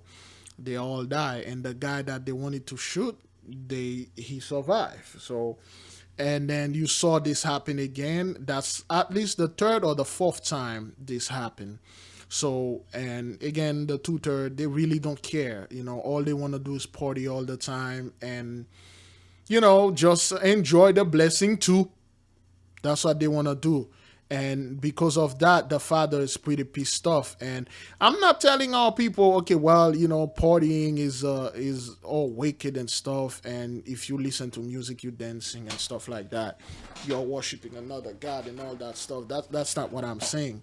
What I'm saying, like, the 2/3 really don't care, and for some reason, this name of the bus is Emperor, like the great king, may the emperor rule forever. So anyway, with that being said, this is not a fluke. This is not like a coincidence. This thing is happening for a reason. With red police tape, and if you look closer at the right side window, it seems much of it is shattered. It seems that happened from the shooting, and there's plenty of evidence markers on the ground too. Now, police say 8 people were injured just before midnight after 2 Jeeps drove up and someone started shooting. Investigators tell us it's still not clear right now if the victims were inside or outside that party bus when they were shot. As we said, there were 2 other mass shootings last night. This one was around 6 p.m. on Chicago's west side. We learned a 14-year-old boy, just 14, was killed here near 13th and Christiana in the North Lawndale neighborhood. 4 other people were hurt and then taken to the hospital. And from the angle of Chopper 2, you can see SWAT team officers on scene not far from Douglas Park. Then 5 minutes later, just blocks away, 5 more people were hurt when shots were fired near Douglas and Ridgeway. The victims here include 4 teenagers as young as 14 years old. So why they are so young like this? Because again, it's the curse of Joab in the book of the Throne of David, which is connected to 2 Samuel 3:29, which is of course in the book of Chronicles. So in the book of the Throne of David, David cursed Joab. He said Joab did a lot, man. So David said, Joab, your descendants going to murder each other very young. They're going to, kill each other for no reason or any reason, just like you kill Abner for no reason and you kill Absalom. He murdered Absalom because Absalom burned up his yard. He burned up his lawn. His lawn got set on fire, and then he had beautiful flowers. Because of that, he killed Absalom. So Joab was a straight G. Joab was the Most High left hand. So all praises, man. So yeah. You can see the aftermath here as an SUV flipped over in the middle of the street. Police are investigating whether those two shootings are related. As for that latest shooting here in Lincoln Park, 8 people shot. We know one of them is in critical condition. The others range from serious to good condition, and so far, no one has been arrested. All praises to the Most High. Crews near Nelson, British Columbia are battling these fires, but they're at a big disadvantage. Twice in less than 2 weeks, their firefighting equipment has been stolen. Okay, so not only those guys are, are going through this fire, but somebody keep coming over there and swagger jacking their equipment. Yeah, brothers, that happened last year in 2020. For those of you who were watching the fire in Oregon in 2020, September 2020, when the Mosai started this thing. So the guys that the guys that trying to put the fire out, and every time they left the stuff behind, they got stolen. All praises to the Mosai. It's immensely disappointing that, people within our community would go out and do this. The first theft involved hoses and sprinklers set up to protect a property. In the second, someone broke into this storage trailer, stealing $40,000 worth of pumps, chainsaws, and generators. All praises, the number 40 again. When you the 40,000 or 40 is very spiritual. Okay, 40 days fast, which I'm going through right now, and the 40 days and 40 night and the ark, and the number 40. Okay, it's a very it's a very spiritual and symbolic number. So that's no coincidence why you heard about this. So all praises. It's not like you can easily come buy this equipment or just jump on Amazon and go and purchase it. That's one extreme example of how people are hindering firefighting efforts. Recreational boating is another problem, like this speedboat pulling people on tubes in BC's Caribou region. There's the fire behind Decca, and yet we have tubers on the lake. So those are the same people that died the other day. Remember, they went tubing and stuff, and then they drowned. And you got this fire going on, and those guys are interfering with the firefighters and the helicopters that come in the lake to draw the fire, to draw water to extinguish the fire. All praises. When asked, please stay off the lakes. Just minutes earlier, in that very same spot, a helicopter was picking up water from the lake. It's not the only place this is happening. The fire started at the base of that mountain. Last week near Vernon, search and rescue teams were called to get boaters off Kalamalka Lake. There's a formation of 6 aircraft coming down and picking up water, dumping it, and then just going through. But there's so many people out in the lake getting in the way. Another issue, aircrafts were grounded after they spotted drones in the air. There you go. So the Mossad is plaguing them with all sort of things. They cannot take this fire out because their own people stand in front of them. And to see all of a sudden everything go away and the fires just pick back up, very, very frustrating. Anyone caught operating a drone that interferes with fire control could be fined up to $100,000, be jailed for up to 1 year, or both. All right, so they are very serious about this. All praises. Plummeting, and Pacific Gas and Electric says it will bury 10. Tonight, those explosive wildfires in the West are threatening millions of Americans with potential health problems. Smoke from those fires has drifted across the country, sending air quality levels plummeting. And Pacific Gas and Electric says it will bury 10,000 miles of power lines in what's being described as the largest infrastructure project in California history. Here's CBS's Jonathan Vigliotti. So this is what those people think. They think, or at least they assume that all those fires are being started by power lines that fell and power lines that snap or something like that. And they figured out, okay, well, if they keep falling onto the road, so why don't we bury them? Why don't we bury them underground, so that way it will not cause any issue. Okay, is that what that is? All right. Crews are fighting the flames of the Tamarack fire from the ground and sky. Located south of Lake Tahoe, the blaze is 0% contained and has grown. Oh, this is beautiful. This is beautiful. This is beautiful right there, man. I mean, enlarge this. Okay. Wow. Those things are beautiful, man. All praises to the Most High. All right. Okay. Crazy thing. Look like a face of someone, like a Native American guy wearing some type of makeup. So you can see the forehead right here, the eye, the nose right here. You can see the lips, the mouth, and then the throat going down there. And then you can see the hair, and that's like some kind of wearing some type of this look like Dracula wearing one of those giant Dracula cape and stuff like that.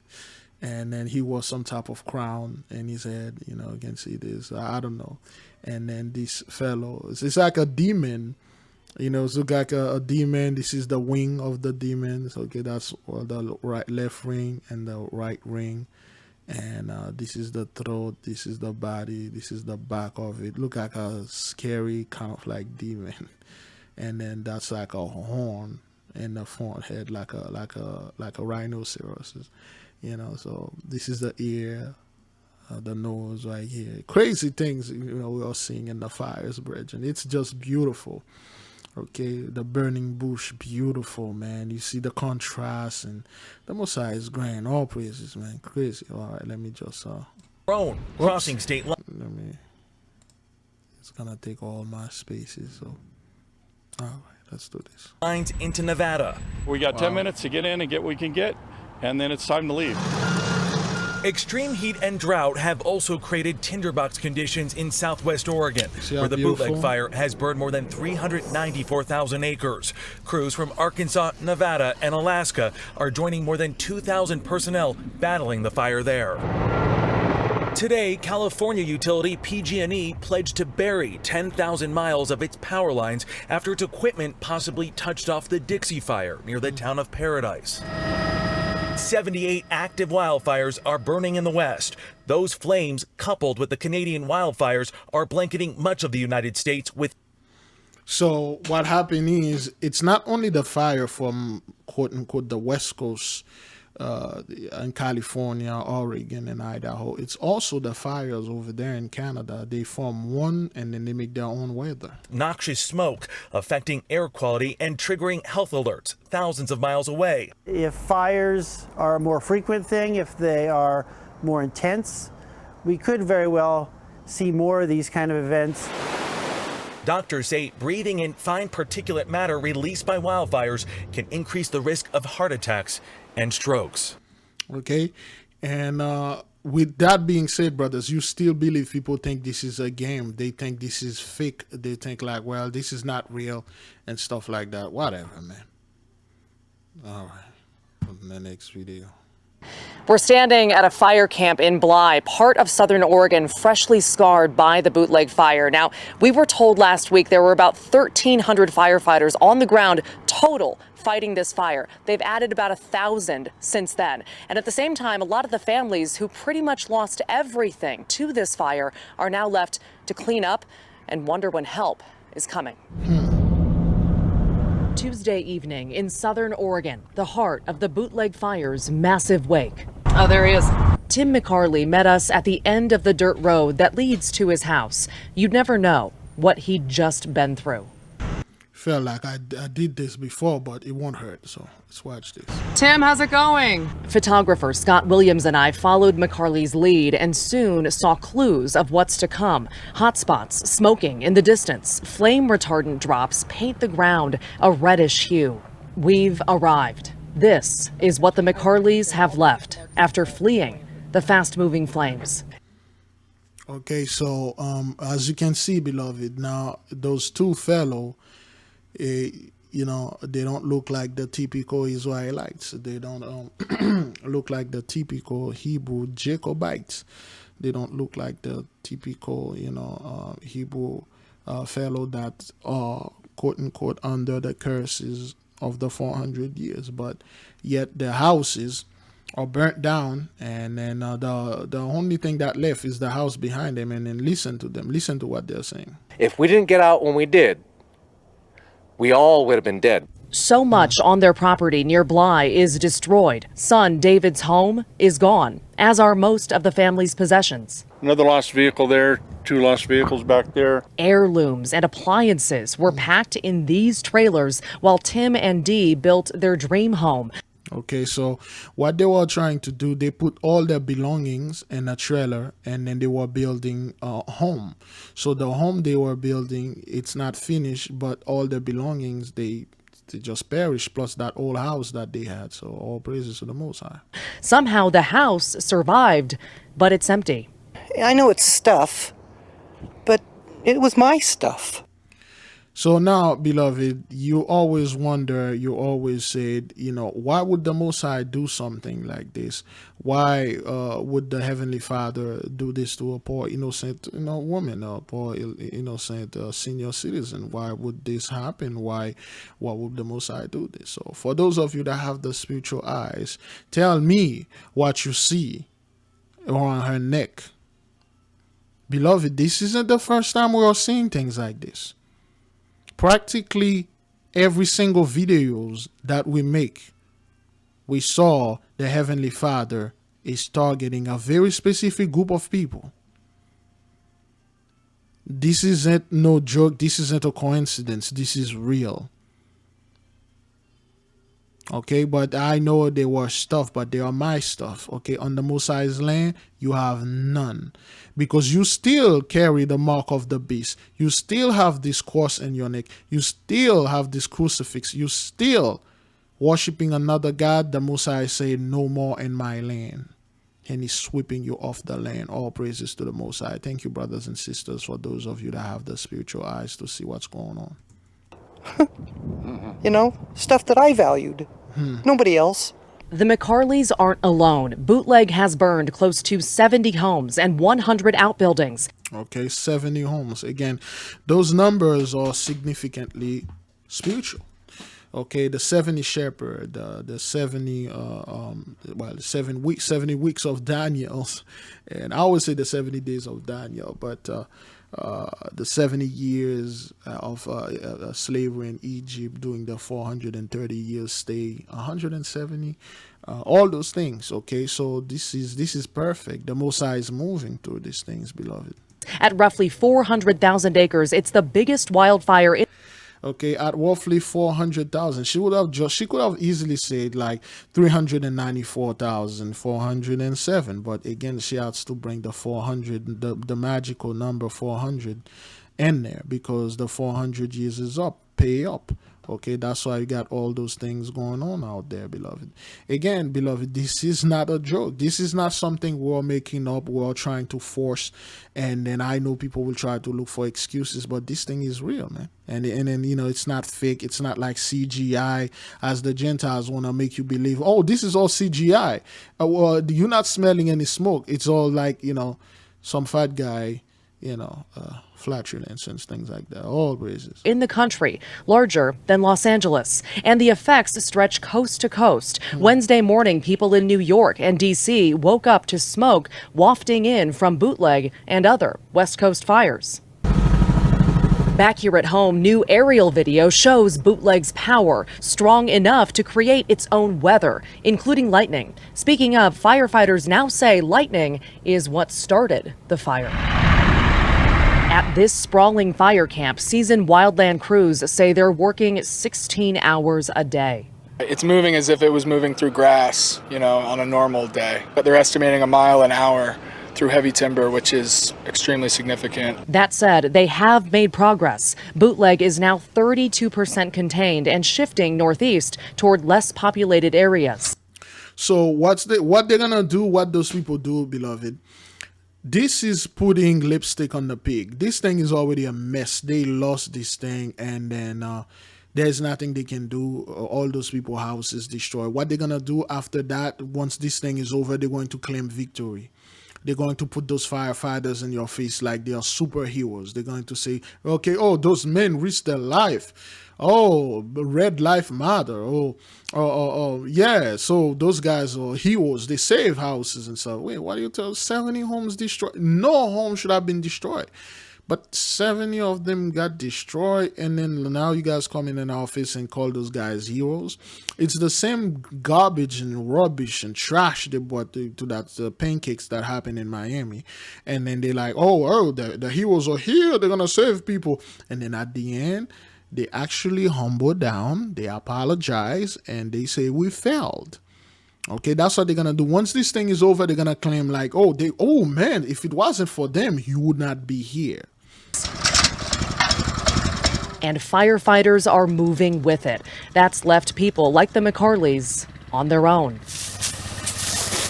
For days, they've sprayed down hot spots with their own hose. We put out 30 or 40 already. This is what we do. They've also 30 or the number 40. Thank you, brother. Thank you, fellas. So tried to focus not on what the bootleg fire took, but what it spared. I looked over there and went, oh, okay, well, that's all gone. And then I looked at the house. Okay. And I just dropped to my knees and just thanked the Lord. All right, then. All praises to the Most High. This is plague number 1, sorrow, and plague number 2, fiery conflagration of the city, and also plague number 9, flight and distress, because those people, they were fleeing in distress. Okay, plague number 9. Okay, flight and distress, because this fire, was a great distress for them, so they flew, so they flee. Okay, flight and distress. So all praises to the Most High. Let's the lady nailed it. I know it's stuff, but it was my stuff, stuff that I value, nobody else. My heart goes to you, man. Yeah, Rural, we're praying for Rural, whatever. It's sad to see so much devastation and loss, but then I noticed that all the burnt buildings on the property did not have any defensible space. There has been, oh boy. If you have 200 feet trees 200 feet away, they don't expect your house to survive. There aren't any fire breaks. Those people are expert. They are expert. Nah, man, this is the Most High. Is going to burn down your house. This is what happened when you have tree right in your doorsteps. Nah, man. You can have the tree miles away, the wind carries or ember, and then that's it for you.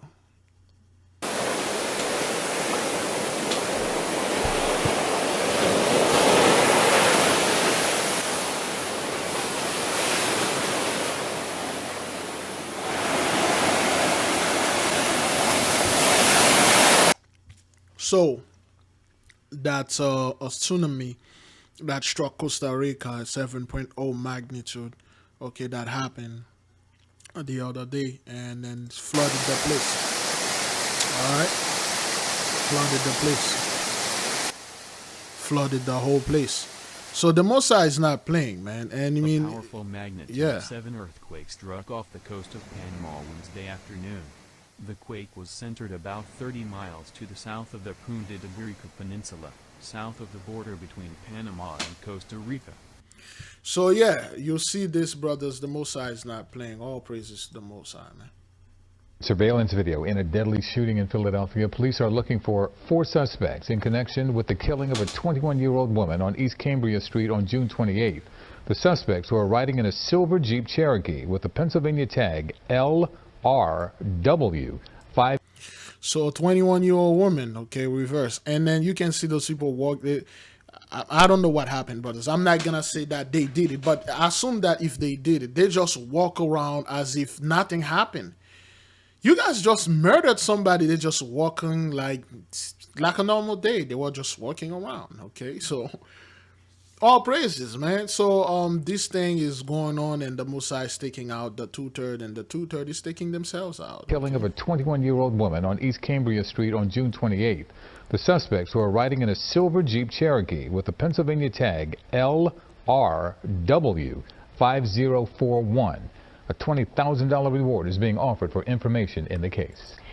All right, so you don't know what this 21-year-old woman did to those people, okay? You don't know what's going on here, so we're not going to judge, but whatever it is, the Most High allow it to happen. All praises. Now some breaking news coming out of Bay Terraces. Our Phil Blauer is standing by at the news feed with more. Yeah, Kathleen, we're learning from San Diego police that they're investigating a homicide right now in Bay Terraces. A neighbor called the police department today to check on a vehicle that's well known in the area of Casey Street and Appian Drive. It had some bullet holes in it, apparently. When officers went there, they found someone who was dead inside that vehicle. They have very little information. They're asking people if they perhaps saw something or heard something in the last few days to go ahead and give them a call. But right now they're on scene and expect to be there for several hours. Kathleen. Okay, so you see there's an epidemic of people, they just find them dead in the car. Either they were shot to death or they just found them dead. All praises. Okay, so this is... We already watched this in the beginning, but it won't hurt if we watch this again. Okay, you see the water's at roof level. Okay, over there, so... This thing, that's in India, man. Okay, July the 22nd, yesterday. One happened the 21st and one happened yesterday. So, yeah. The Heavenly Father is in the midst, beloved. Fear not. There'll be no Jacob's trouble, okay? The Father is moving upon those people and he's destroying them. All right? He's literally sweeping them off the land. Okay, is that a crocodile? Oh, no. Oh, that's a little fawn. Okay, that's a fawn.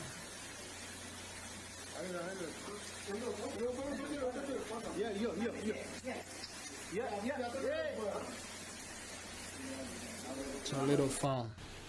All right, all praises. Yeah, so a lot of those things are going on over there, and it's not pretty at all. So this isn't normal. Okay, look at this, man. This thing is cray. Look, cars submerge. All right, quite a few people die. Okay, those are the cars. Okay, they are underwater.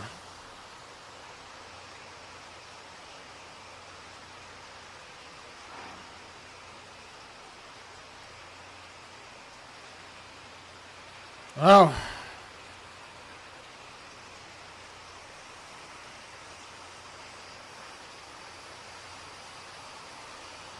All praises to the Most High. This morning, a protest in the West Village turns violent when police say a car drove through the crowd. It happened just after 10 o'clock last night on Bleecker Street and 10th Avenue. Video from the scene shows those gathered trying to stop the vehicle. An 18-year-old suffered an injury to his knee during the incident. Police say the driver was frustrated. The road was blocked. The driver was later stopped and arrested, now facing charges of reckless endangerment. So yeah, I have those people going at each other's throat, and for any little issue, have them, take each other out, or protest and don't protest, a bunch of things, and have the Most High destroy them. So those are the angels reporting back onto us, and they give those people a spirit of strife and anger, being impatient and all that. Shuts down the freeway overnight. Fox 5's Ashley Jacobs joins us live in North Park with a look at the impact on your morning commute. Ashley, good morning. Christina, good morning to you. We are hearing reports that a person was hit and killed. They were struck by multiple vehicles is what we are hearing, but we do have calls into California Highway Patrol to confirm that information. So here's what you need to know, especially if you're heading out the door this morning. Almost all of the southbound lanes of the 805 are open. Those right lanes do remain closed. Take a look at the video from the early morning hours as CHP officers investigate just what happened around 1:30 this morning. I actually saw that traffic building up on my way into the studio when I was in the northbound lanes heading to Kearney Mesa. So right now it's unclear how many vehicles or pedestrians were involved in this early morning. So a car just ran in and hit a bunch of people, and then one of them died. Okay, we give praises and glory to the Most High. All praises, man.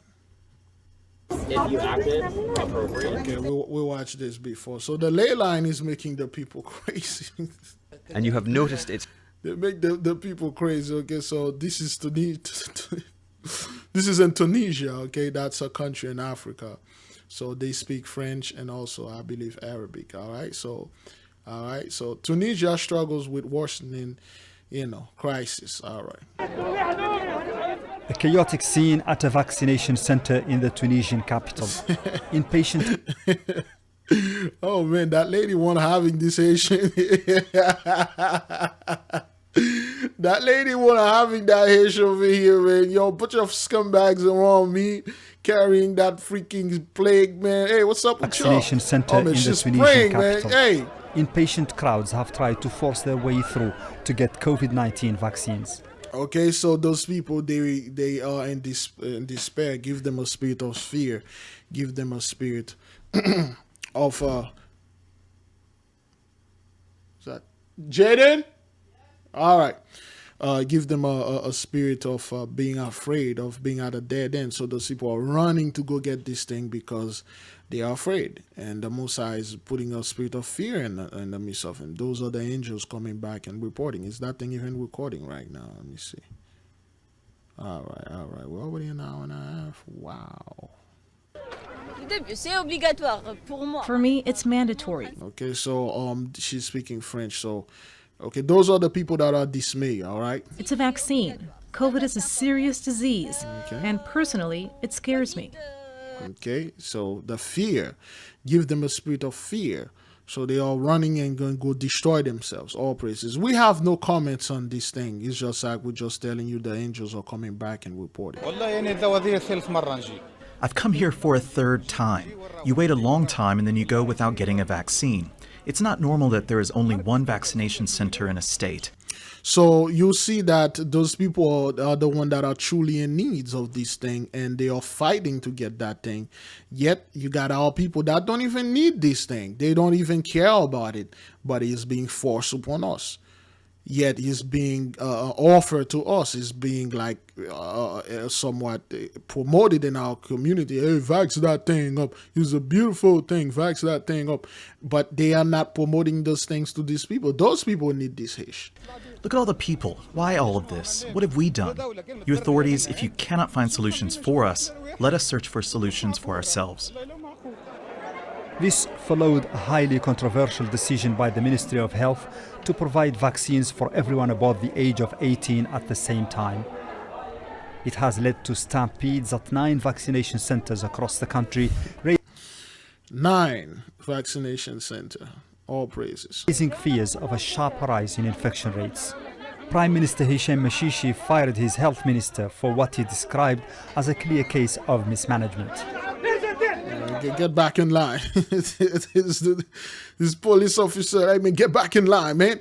You people, those people are running. You see how desperate, you see how afraid the Gentiles are. I know Tunisia is in Africa, but those people are not our people. Point blank period. They are not. Okay, they live in the land over there, but they are not the true, the brethren that over there. And they are running to get this thing. And things like that, they won't show it in the media unless it's from Al Jazeera and stuff. So they won't show, they will show you like our people being scared and stuff like that. They want this thing, but this is very serious, man.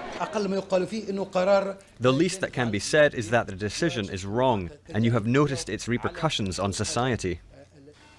Tunisia continues to face some of the highest COVID-19 infection rates in the world. It's ranking 3rd after Ecuador and Namibia, with about 200 deaths a day, according to official medical sources. Nearly 18,000 people have died in a country of 12 million. Many hospitals this is very have run serious, out. Okay, 12 million, 18,000. 12 tribe, 18,000, 8 plus 1, 9, destruction. The Most High is destroying those 12 million people because 1, they come upon our lines, and 2, they don't belong over there. Of beds and oxygen. Medical staff are overwhelmed. There are reports of patients dying in the absence of proper care and bodies staying unburied for days. Okay, this is real. This isn't something, beloved, they are making up, or this is staged. This is real. We have had daily surges. We even had 50 patients at the same time in our COVID unit at the Farhat Hashed emergency room in Sousse. Well, our maximum capacity varies between 18 to 20 patients. So, okay, well, when you got a capacity 20 to 18, 1 plus 8, 9 destruction, and then you got 50, you got like at least almost, you got double in that, almost 3 times. Okay, so how are you going to do this? You know, this thing is ridiculous. And there's no stopping this thing, man. You know, doctors are losing hope in the whole Tunisian health system. Everyone is losing hope, but we're here for our patients. We try to do our best for them. As cases continue to soar, everyone seems to want to be the first to get the vaccine. You heard that? So, because that's what the Gentiles are, because they want to be saved. They call upon their gods. Their gods is not saving them. Okay, they call upon the scientists, and then now they are calling upon the doctors. Okay, so that's what's going on. They put all their choices in this. They want to be saved. They don't want to die, man. Okay, so, and you think the Most High will allow them to run and get this thing and save? It's 2 things that's going to happen to you if you get this thing. Either it has no effect or it kills you. But with limited stocks, fewer than 1 million have received the 2 jabs so far. That's about 8% of the Tunisian population. All praises to the Most High, man. All praises. So this is in Bolivia. A través de la deportiva. Uy, ahí está un remolino en el campo de juego. Para que ustedes lo vivan en vivo y directo. Se lo va a comer al árbitro, se lo comió más. Vuela algo, vuela una cosa más. Espero que no llegue por acá, que sostener todo lo que tenemos en nuestro lugar. So what this is, I mean, I wouldn't. This is what seems to be a football, that a soccer. Those guys were trying to get ready to enjoy a little soccer game, and out of nowhere, Dust Devil came in, and those are horrible omen, and sweep them off the land. Okay, the Most High come with a giant freaking vacuum boom and sweep them off. So get out of here. So more things is coming, brothers. Those are things, spiritual things that the Most High did. Okay. And these protests from spreading. All right, so but the violence has only angered the protesters. Watch this. In Iran, a new president is set to take charge. He's inheriting a dwindling economy and a difficult foreign policy. Add to his list of woes, protests over water. Iran is experiencing its driest summer in 50 years. The province of Khuzestan is the worst hit. Rainfall has dropped by 40% this year. Several rivers have dried up. Taps are running dry. And this water shortage will now hit power generation, leading to blackouts and more misery. So 40%, the number 40, and there's a water shortage in Iran. And it's just, beloved, this world and in general is getting hit all sides, okay? And those people, they really, what they are doing, they are giving the credit to climate change and Mother Nature and stuff like that. They don't want to say what's happening. But, beloved, let us say, take a mild example. These things start to get bad in 2020, right? So therefore, from 2020 to 2021, that's 1 year they are into this thing. Let's say we got 2022, 2023, 2024. Do you think those people can hold this for another 5, for another 3, for another 10 years? And it's not like the condition is improving, it's getting worse. Next year, 2022, will give them officially, 2 years into this thing. Okay? And then things are going to get worse again. And we know, and according to what we've been studying, what the people are bringing 2023, that's when things are going to really going down for those people. That's when they're going to come out there and say, no, this is being done by the Heavenly Father. 2024, the eclipse locked them up. And that's it for you folks. So you think that eclipse that passes 2017 is done? Oh, hell no, man. The people of Iran are angry and protesting. Here's a report. This is Iran's Khuzestan province. Locals living here are angry. They are short on water. So for 6 straight nights now, they have been taking to the streets. Again, 6 straight now, the number of imperfections, men's sins, men's weakness. Security forces have dealt with these protesters with a heavy hand. At least 4 people have died so far in the crackdown. This includes 1 police officer, and reports say that the government wants to prevent these protests from spreading. But the violence has only angered. Okay. So, for water, man. Wow. Can you imagine what they're going to do for food? The protesters more. This video was aired by the Iranian state TV. It shows protesters firing their guns in the air. Okay, we watched it. No, that's not protesters. That's the dude shooting at people. That's the guy shooting at the people. Why are Iran's taps running dry? Reports say Iran is facing its driest summer in 50 years. And if the temperatures rise further, the situation could get worse. Plus, there's a sharp drop in rainfall. It's down by 40% this year. Residents of Khuzestan say that many rivers have dried up. They don't have any water to drink. So, beloved, it's not a coincidence that all those rivers over here and over there are drying up. It's not a coincidence that every single places they are saying that the rivers are drying up, and people saying that, well, it's like, that's not, boo, this is a setup, this is like, yo, this is a lie, the Illuminati and stuff, New World Order. Nah, you're gonna come to find out, man, all those garbage that those people been feeding folks online is not true. You're going to find out that the name, why they call him Adonai, why they call him YAHAWAH, why they call him the great and terrible. He was and still is a great loving kindness to you because you are enjoying the blessing. And you're going to find out what's going to happen, when this man truly put his hand upon you. All praises. But that's not the only crisis before the Iranian government. The shortage of water could have a ripple effect on power generation. Reports say the drought has left Iran's dams with less water to generate electricity. If the power supply falls, it will lead to more blackouts. Already, homes in Iran have been struggling with the power shortage. The crisis is serious. So then again, those Gentiles, they're always claiming while those guys have nuclear power, and of course they say they have, technology and things like that. So if you have nuclear power and you have nuclear technology, but first, before I go into what I'm going to say, give me a second. Okay, so I'm trying to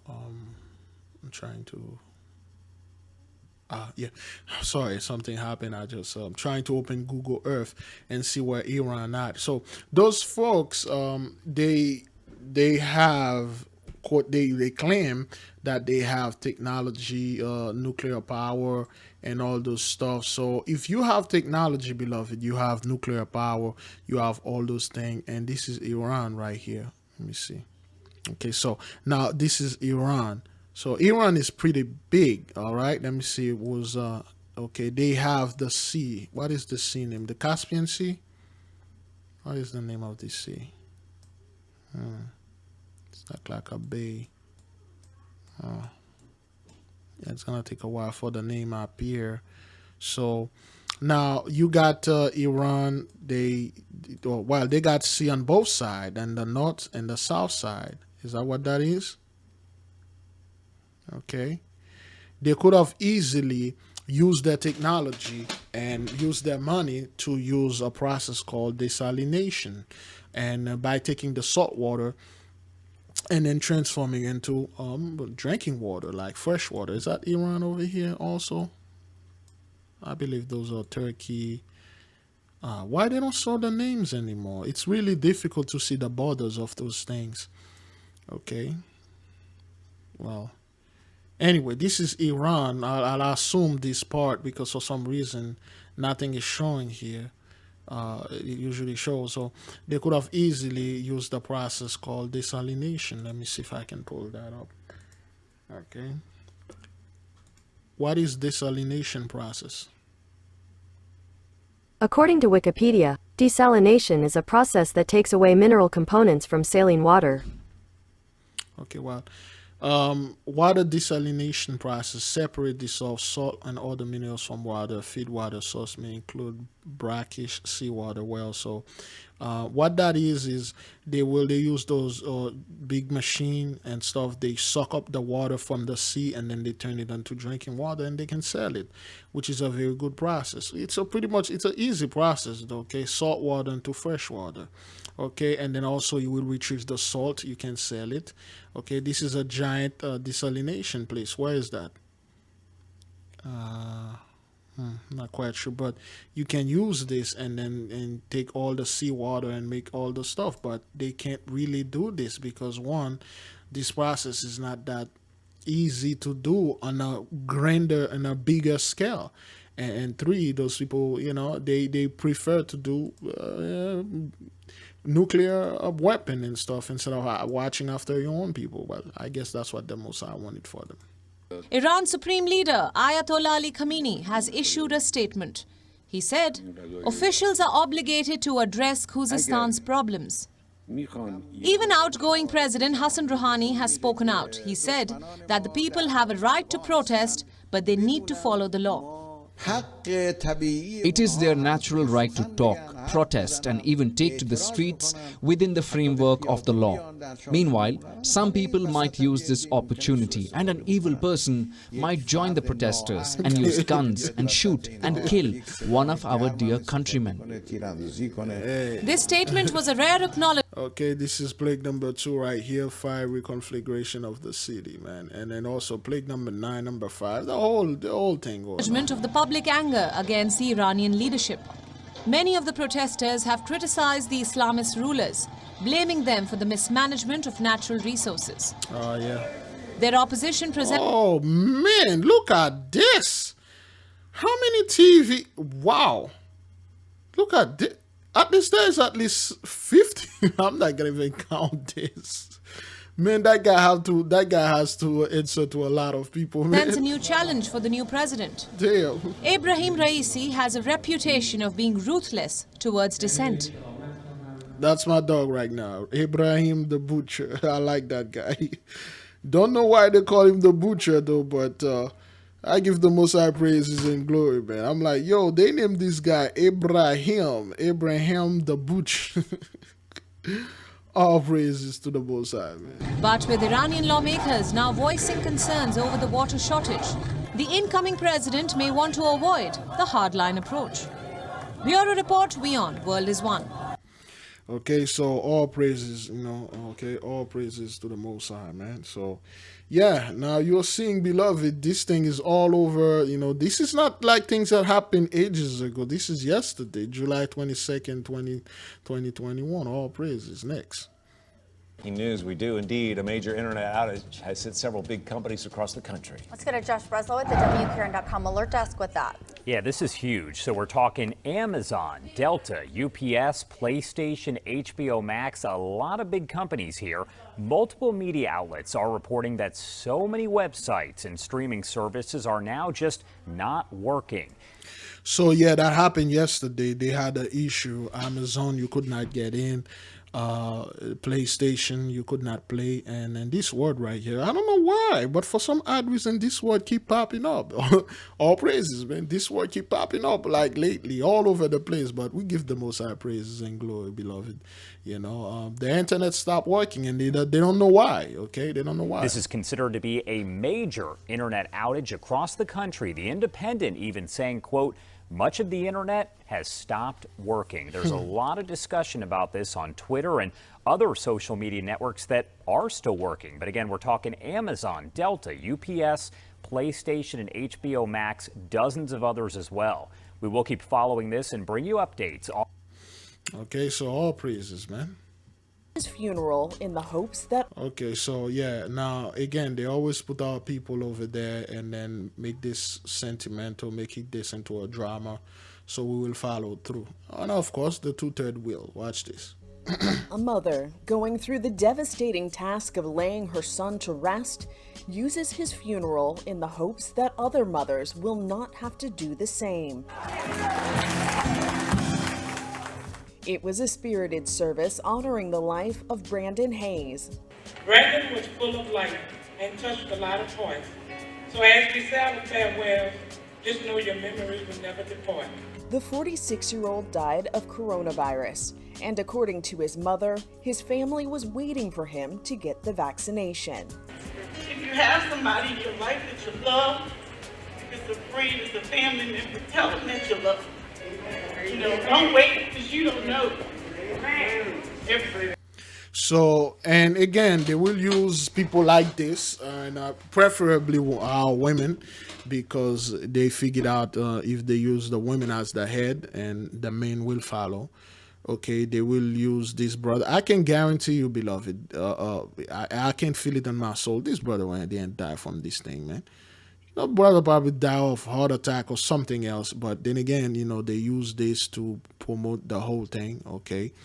All right, and then tell our people, hey, if you love somebody, and then save them, this thing will save you, and stuff like that. Hey, there you go. Whatever you say, man. Every day is not promised to us. Brandon's mother made his funeral more than a time to grieve. She invited local hospital staff to administer COVID-19 vaccines right at the services. There you go. All right, there you go. So now you understand, beloved, why the Heavenly Father have to do certain things to our people, certain things to the tutor, because one, they refuse to let the Christian church go. Okay, and two, they want things to come back to normal. As long as they figured out, as long as I can go to church and I act like that, the Gentiles, they won't do anything to me.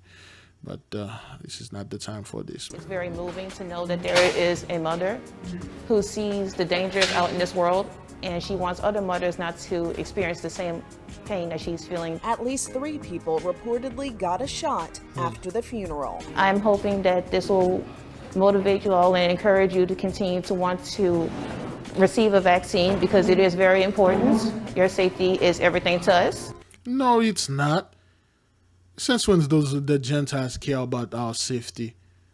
They care about safety, and yet they are dropping massive amount of crates of guns in our community. They care about our safety. You're dropping massive amount of drugs in our community. They care about our safety. They are kneeling in our brothers and sisters' neck and hang them in the jail cell. Yet they do care about our safety. Whatever, man. Whatever you people want to do out there, go ahead, do it. For me and my house, we put our faith in the Most High. And we just told you, a sister in the nation, okay, she had a mother and a auntie, okay. Well, she had a heart attack and she didn't make it. Okay, come to find out, she took the jab. Okay, she was doing pretty well. Then after she took this thing, and then boom. And then now, a lot of people in her family have a heart problem because of this whole thing. All right.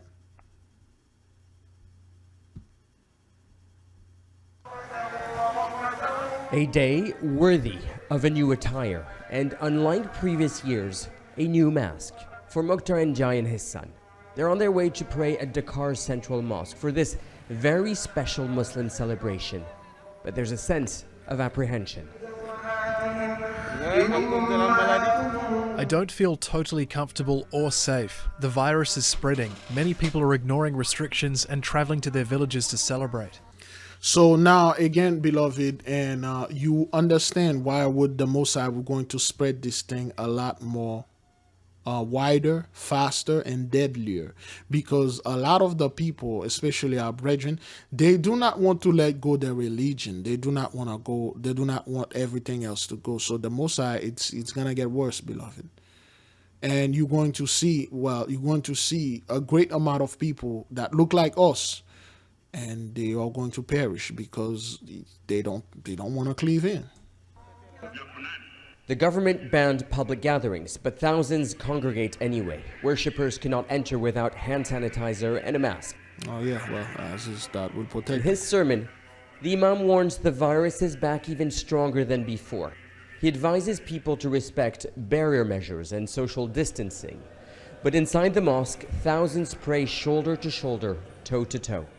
With the Delta variant rapidly spreading in Africa, the World Health Organization has warned some governments' health systems are on the verge of collapse. Under-resourced health systems are facing dire shortages of health workers, supplies, equipment, and infrastructure needed to provide care to severely ill COVID-19 patients.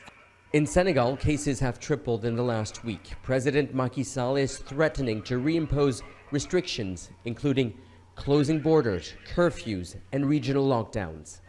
There's a sense among many Senegalese that the restrictions suggested by the government are just too much to handle. The economic fallout of them has badly affected the economy. And so despite the spread of the Delta variant, people are going about their daily affairs. All 22 members of Ndiaye's family prepare the meal. Okay, yeah, we really don't want to show this because YouTube and all that, all praises. Charles, for the people of Milwaukee, this is a night 50 years in the making. The Milwaukee Bucks are world champions. They have won the NBA title. Our city that has been looked past and flown over by so many people is now world champions. Congratulations to the Milwaukee Bucks, the ownership team that had the vision to put this together, building a magnificent arena in a new neighborhood. How they have delivered to the people of. So, again, beloved, you see what happened when the Gentiles, when quote unquote they told them things are back to normal. And you have massive amount of people celebrating, people jumping around and do all sort of things. Oh man, what happened? Why did I do this? Oh, okay. And you are seeing, beloved, how those people are going back to normal. They did not repent. They did not resent for the sin that they committed. And when you watch this and when you're seeing that, you said that's what that is. That's why Father's going to cleave this thing more and more, and a lot of people, they are going to be destroyed because they really won. They don't really care about this, and all they want to do is celebrating, partying, and then do all kind of scumbag stuff. So there you go, you've seen it. All praises. We also know that the bomb arson unit is at the scene here. Now, firefighters say they were called to this Paradise Village senior living home behind me for a bomb scare, and hundreds of seniors were forced to evacuate. And there was a loud boom, too. A bomb scare at 11:30 Thursday morning alarmed this National City neighborhood. The Paradise Village retirement community forced to evacuate. You can hear it from my voice. It's so hard because, I feel bad for everybody in there, They had to be evacuated. Can you imagine? Yeah, so that cop car over there, do your thing. So they had to evacuate because somebody make a bomb scared. Give them a spirit of fear. Those are the angels coming back over there and then reporting to us.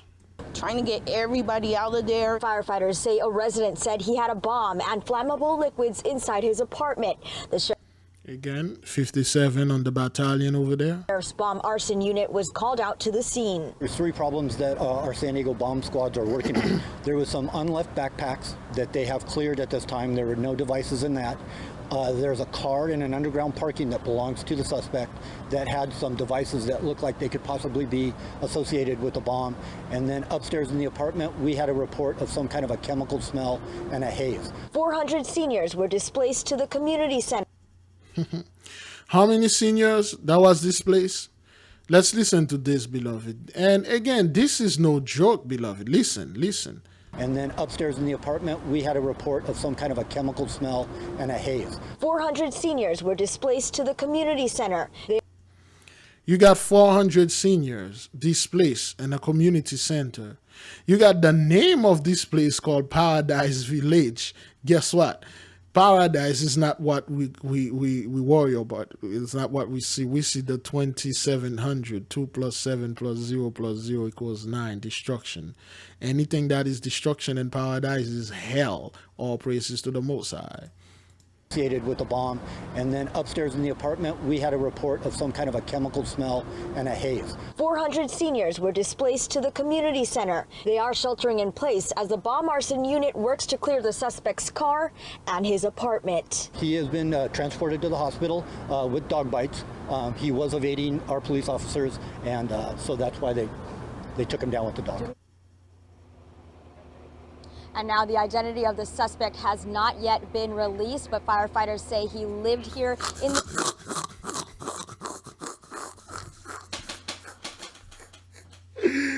All praises to the Most High, man.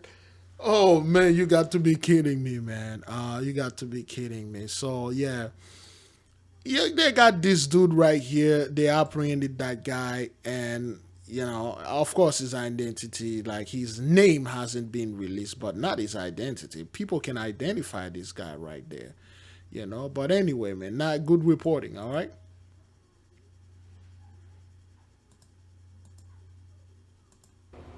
And now the identity of the suspect has not yet been released, but firefighters say he lived here in this community with his mom. They say he does have some mental issues, or appears to have mental issues, and that he... Again, well, you know, I don't really like to look at this. This guy has some, he lives with his mom, you know. But, and tell me what you, it could be me. I'm trying to enlarge this. I cannot zoom in on this, but then again, the Most High always bring things and then show you why he bring the destruction around in the midst. Okay, she has this thing around her neck. Okay, you've been seeing this a lot, those people that have those things, and now they have all sort of things happening to them, and when they are in a place, it's destruction. This dude, this guy live with her mom, with his mom. And, you know, he already look like he's in his 50s and his 60s, yet he lives with his mother, and then okay, of course, the whole, he has mental issues and stuff. Road rage. There are senseless acts that can be stopped if people... I look for an increase in speed. You've probably seen more of this. Officers on the road looking for aggressive drivers. Dallas police have been running special operations targeting road rage. There are senseless acts that can be stopped if people just take a little bit more time to get to their destination. Dallas police released their numbers since July 4th. They've given out 330 hazardous citation tickets and made 5 arrests. We're looking for those aggressive drivers, those people that are doing the improper lane changes, the excessive speed. So to them, this is what causing all those accidents and road rage, beloved. Okay, it is because the number is very bad. That's why they are doing this, and it is not. That's what that is. We've been bringing this thing for the past year, since 2020. We told you the ley line is being active, and then road rage and then accidents. So they think by them doing this, it will stop. All right. The excessive honking of horns. We're talking about road rage today. Dallas Police and Dallas County Sheriff's Department recently held a Facebook Live trying to educate people on how easily things can get out of control and turn into road rage. Anybody can become a road rager. Dallas Police say road rage has gotten worse in the last year. With the year of COVID last year, we had less people driving the streets, which increased the people increasing their speeds on the roadways. And when people started going back to work, it caused people to be upset with the number of traffic that was on the streets. Experts who study human behavior agree. Lee Richardson is with the Brain Performance Center. We're so reactionary right now. The slightest little thing can happen. No, that's not what that is, because we told the angels to give you that spirit.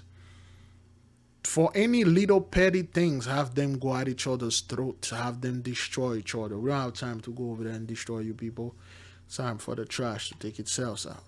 Somebody can honk their horn at you or give you a hand gesture, and it's just too much. And police fear they will see more of this with a new law that will soon take effect that allows Texans to carry a handgun without a license. So they say they will step up enforcement even more to try and stop more tragedy on the roads. In Dallas, I'm Rebecca Lopez. All right, so 2 suspected thieves in Riverside. Okay, so that's what that is. I didn't even want to play this, but since this thing come in, and let's just let it play. Riverside County apparently had some very dirty hair. 31-year-old Dennis Roche is accused of stealing more than $1,000 worth of shampoo and other hair products from a CVS store in Temescal Valley. Now, 47-year-old Jose Pajareto was also arrested. Deputies found them at Pajareto's home in Corona on Fullerton Avenue, along with clothes that had been stolen from a nearby Kohl's store. All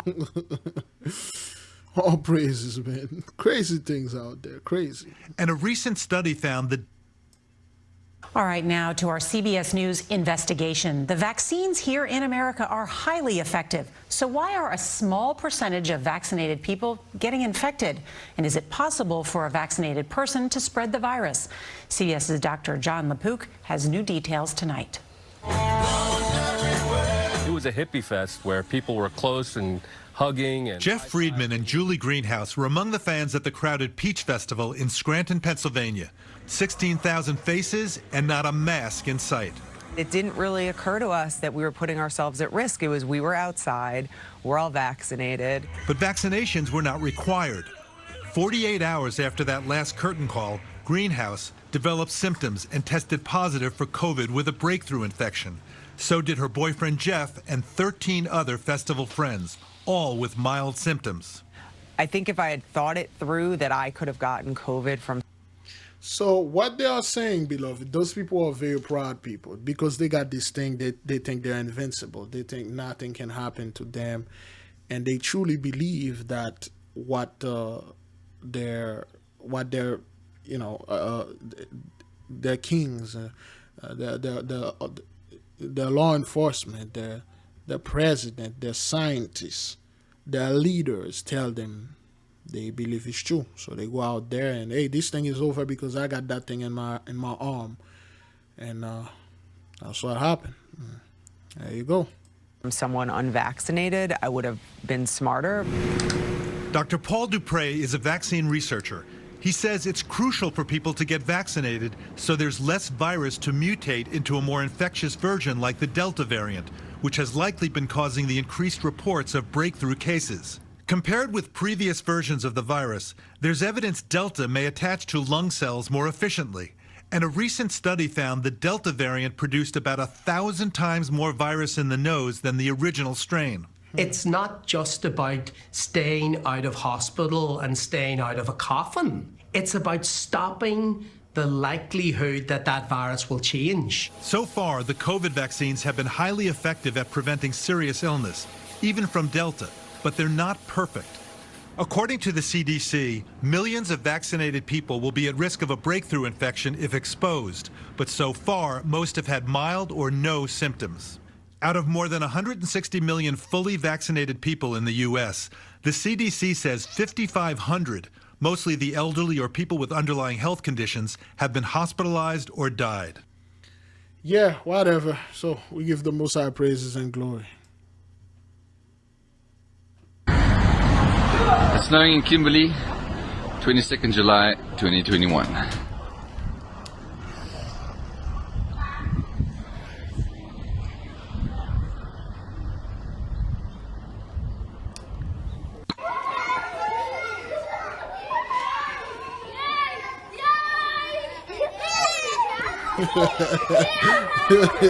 Kids, man. That's what children do. Undisputed church. Okay, so this is in Africa, okay? All right, I'm going to cut the music. This is in Africa. So South Africa, it's snowing, okay? The guy gives you the date, it's snowing. So, yeah, this is not staged, man. This ash is real, beloved. Don't be surprised when you start seeing Jamaica, Haiti, the Caribbean is covered with snow. Don't be surprised, man. Okay, this is South Africa, all right? All praises, you know. The people, they're like, oh, what's going on here? It's snowing. All praises. All right. There you go. There you have it. Give the Most High praises and glory. Looking at our microburst, and they come in fast and they can cause some serious damage. So we want to thank Tyler Levitt for capturing this video for us. And thank you for joining us here at 11 o'clock. I'm Denise Valdez. And I'm Brian Loftus. You see this video and think it's from a hurricane, but this was actually in Henderson this afternoon. The storm's also knocking out power, creating a real headache for many in the Southeast Valley. We have team coverage tonight. Ted is tallying up all the rain that came down today, but we start with Sasha Loftus for an update on repairs from NV Energy. Sasha? Denise and Brian, NV Energy crews are hard at work out here in the Southeast Valley. There's still a lot of damage left over. You can see this downed tree behind me, one of many in the area here near Boulder Highway and Russell. Also this road closure as crews work on those power lines, work on repairing those along Boulder Highway. Now, we spoke with a lot of people who live in this area who experienced this storm. They say they've never experienced anything like it, and it was honestly pretty frightening. Okay, so now you got this thing that happened over there. It's like a hurricane. Okay, it's like a hurricane because the moment they see this thing, they know, wait, this isn't normal. We never experiencing things like that. Okay, and things like that going to keep happening, and then it's going to be oh man. Yes, babe. I'm at the register. I'm coming. All right. Where's Jaden? He's outside. I'm bringing YAHAWAH. Jeremiah came here and then pick him up, so they're outside. I'm bringing YAHAWAH, okay? Okay. All right. All right. Okay, then. I got to go pick up the wife. So 4:44, I don't know what time I'm going to come in back, but I'll be back. All right, 5:41, I'm back. And I'm not quite sure what's going on, but let me finish playing this. A southern Nevada storm turns terrifying. It was like being in a hurricane. 60-mile-an-hour winds swept through the valley Thursday, leaving a string of destruction and an entire community shaken. Within 3 to 4 minutes of the rain hit, power went down. Within 3 to 4. Within 3 minutes plus 4 minutes, the power would die. Went messed up. Perfection. Mike Plosky heard the moment this power pole snapped in half, just 30 feet from his home in the Southeast Valley. All of a sudden, a loud burst of wind and snapping noise outside. Next thing you know, sound of wires hitting the ground. He's lived in Las Vegas his entire life and says he's never seen anything like this. That is because it is true. And then, of course, that is because the Heavenly Father is in the midst. He is doing those things, okay? We give him praises and glory. Very, very surprising, out of nowhere. 3 microbursts hit the valley Thursday, marking the first weather event with this kind of strength since July of 2018. Pretty much like a tornado coming through. And just like a tornado, they pack a serious and dangerous punch, with some of the strongest known to down airplanes. All of this debris was blowing out, and the car would go sideways. Though this is something Mike and many others don't want to experience again, he's grateful to see everyone here out of harm's way. Thankfully, everybody's safe around here. Okay. All praises to the Most High, man. All praises.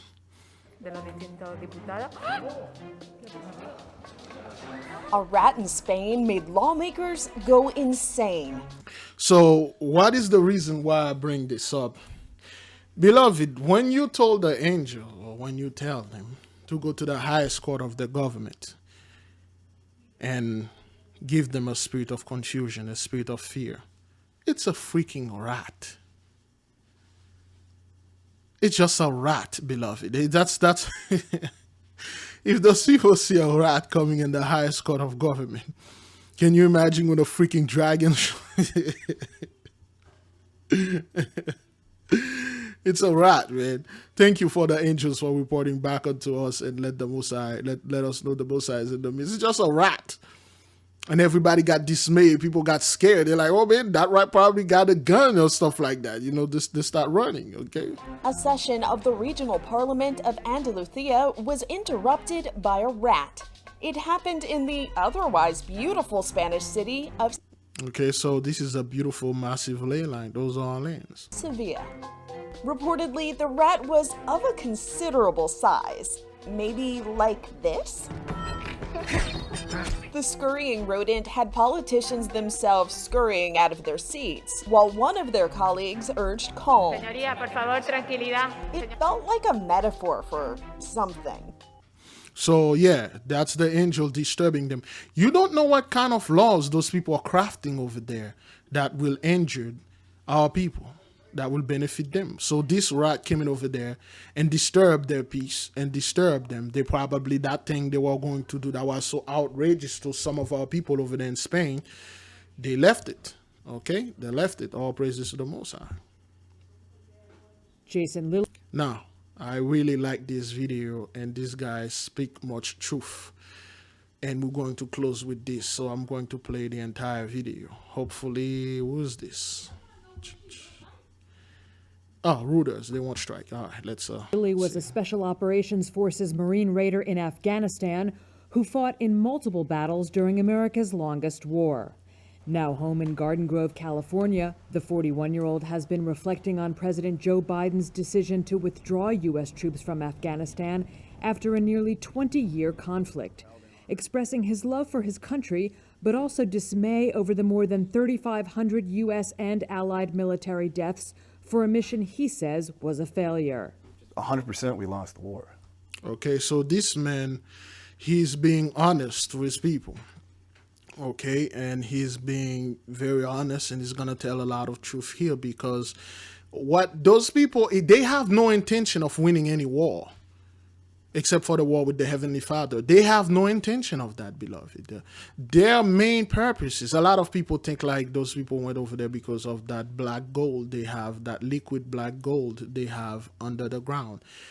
That's, well, according to my own research and my own blabbing, this is the carnal Big Levi talking here. That's not why they went over there. Okay, they went over there because for a specific reason that has nothing to do with materialistic advantage, because they didn't gain anything. They built a bunch of huge bases, a bunch of huge stuff, and then they left. And they didn't, the black gold, the liquid black gold is still over there. They didn't take it. But why were they over there? What's going on over there? What had happened over there? Now the Mosai is calling them here. You know why? The Mosai knew, and he understand why there's a bigger war coming. So he had them fighting in the midst of each other, making bigger guns and wasting all their money, and they never went to war. The only real war that ever happened was World War I.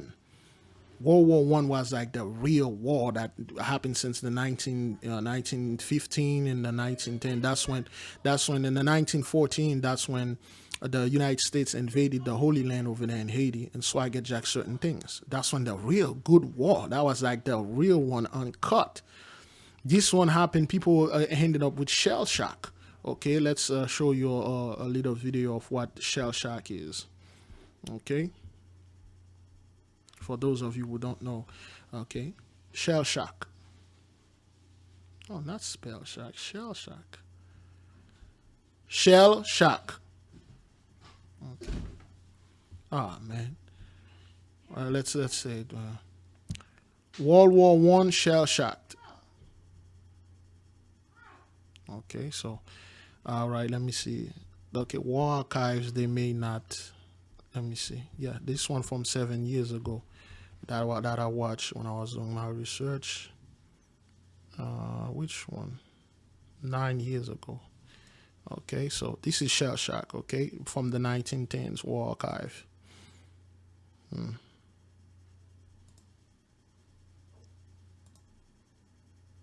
Okay, so those are men that went to the war and then they got messed up. And when they saw somebody head being blown off, okay, so this man could not walk, he could not do anything because he got trapped in a mental state. He barely can get up. That's how it was, okay? That's how it was back then, all right? So he could not get up, he could not do anything. There's music in this? Yeah. Okay, so, and then he got cured or whatever, so, you know, they had to bring him to the hospital, so he got cured. Right now we don't call it shell shock, we call it PTSD. Okay, those guys are still messed up in the head. Okay, they're still messed up in the head. And this thing is not a brethren, it's not something like, okay, well, people think it's some type of those people are acting. Okay, that's not what that is. Okay, All right. So now this is shell shock. They're shaking. They can't walk. They can't stand because of the aura that they saw. That was the real war, World War I, right after they came in the Holy Land. Okay. So because this war was fight close-handed, it was fought like man to man. So those guys they got shocked. Okay. So they couldn't talk, they couldn't eat, and then they could not talk to you, and they get frozen in a state of shock because of the thing that they saw. Okay, those guys, you are damaged for good. Even though you seems normal, you come back. Anytime you went to war, you are damaged for good. Okay, so they could not walk straight. All right, that was like during the 1910s and stuff like that. They could not stand straight. Okay, all right, so they had to go under treatment, re-education. Okay, all right, because this thing was real. Okay, this thing was real. All right, shell shock, aka the Verdun. Okay, so this war, this is the damage of this war, man. Okay, all those guys, they got blown up, and they realize, okay, see, this man is mingled. Okay, this black man always fighting in all their war. Half of his face is missing. Okay, all right, this dude jaw just blown off. My apology, beloved brothers and sisters, but we have to show you what war, what things like that did.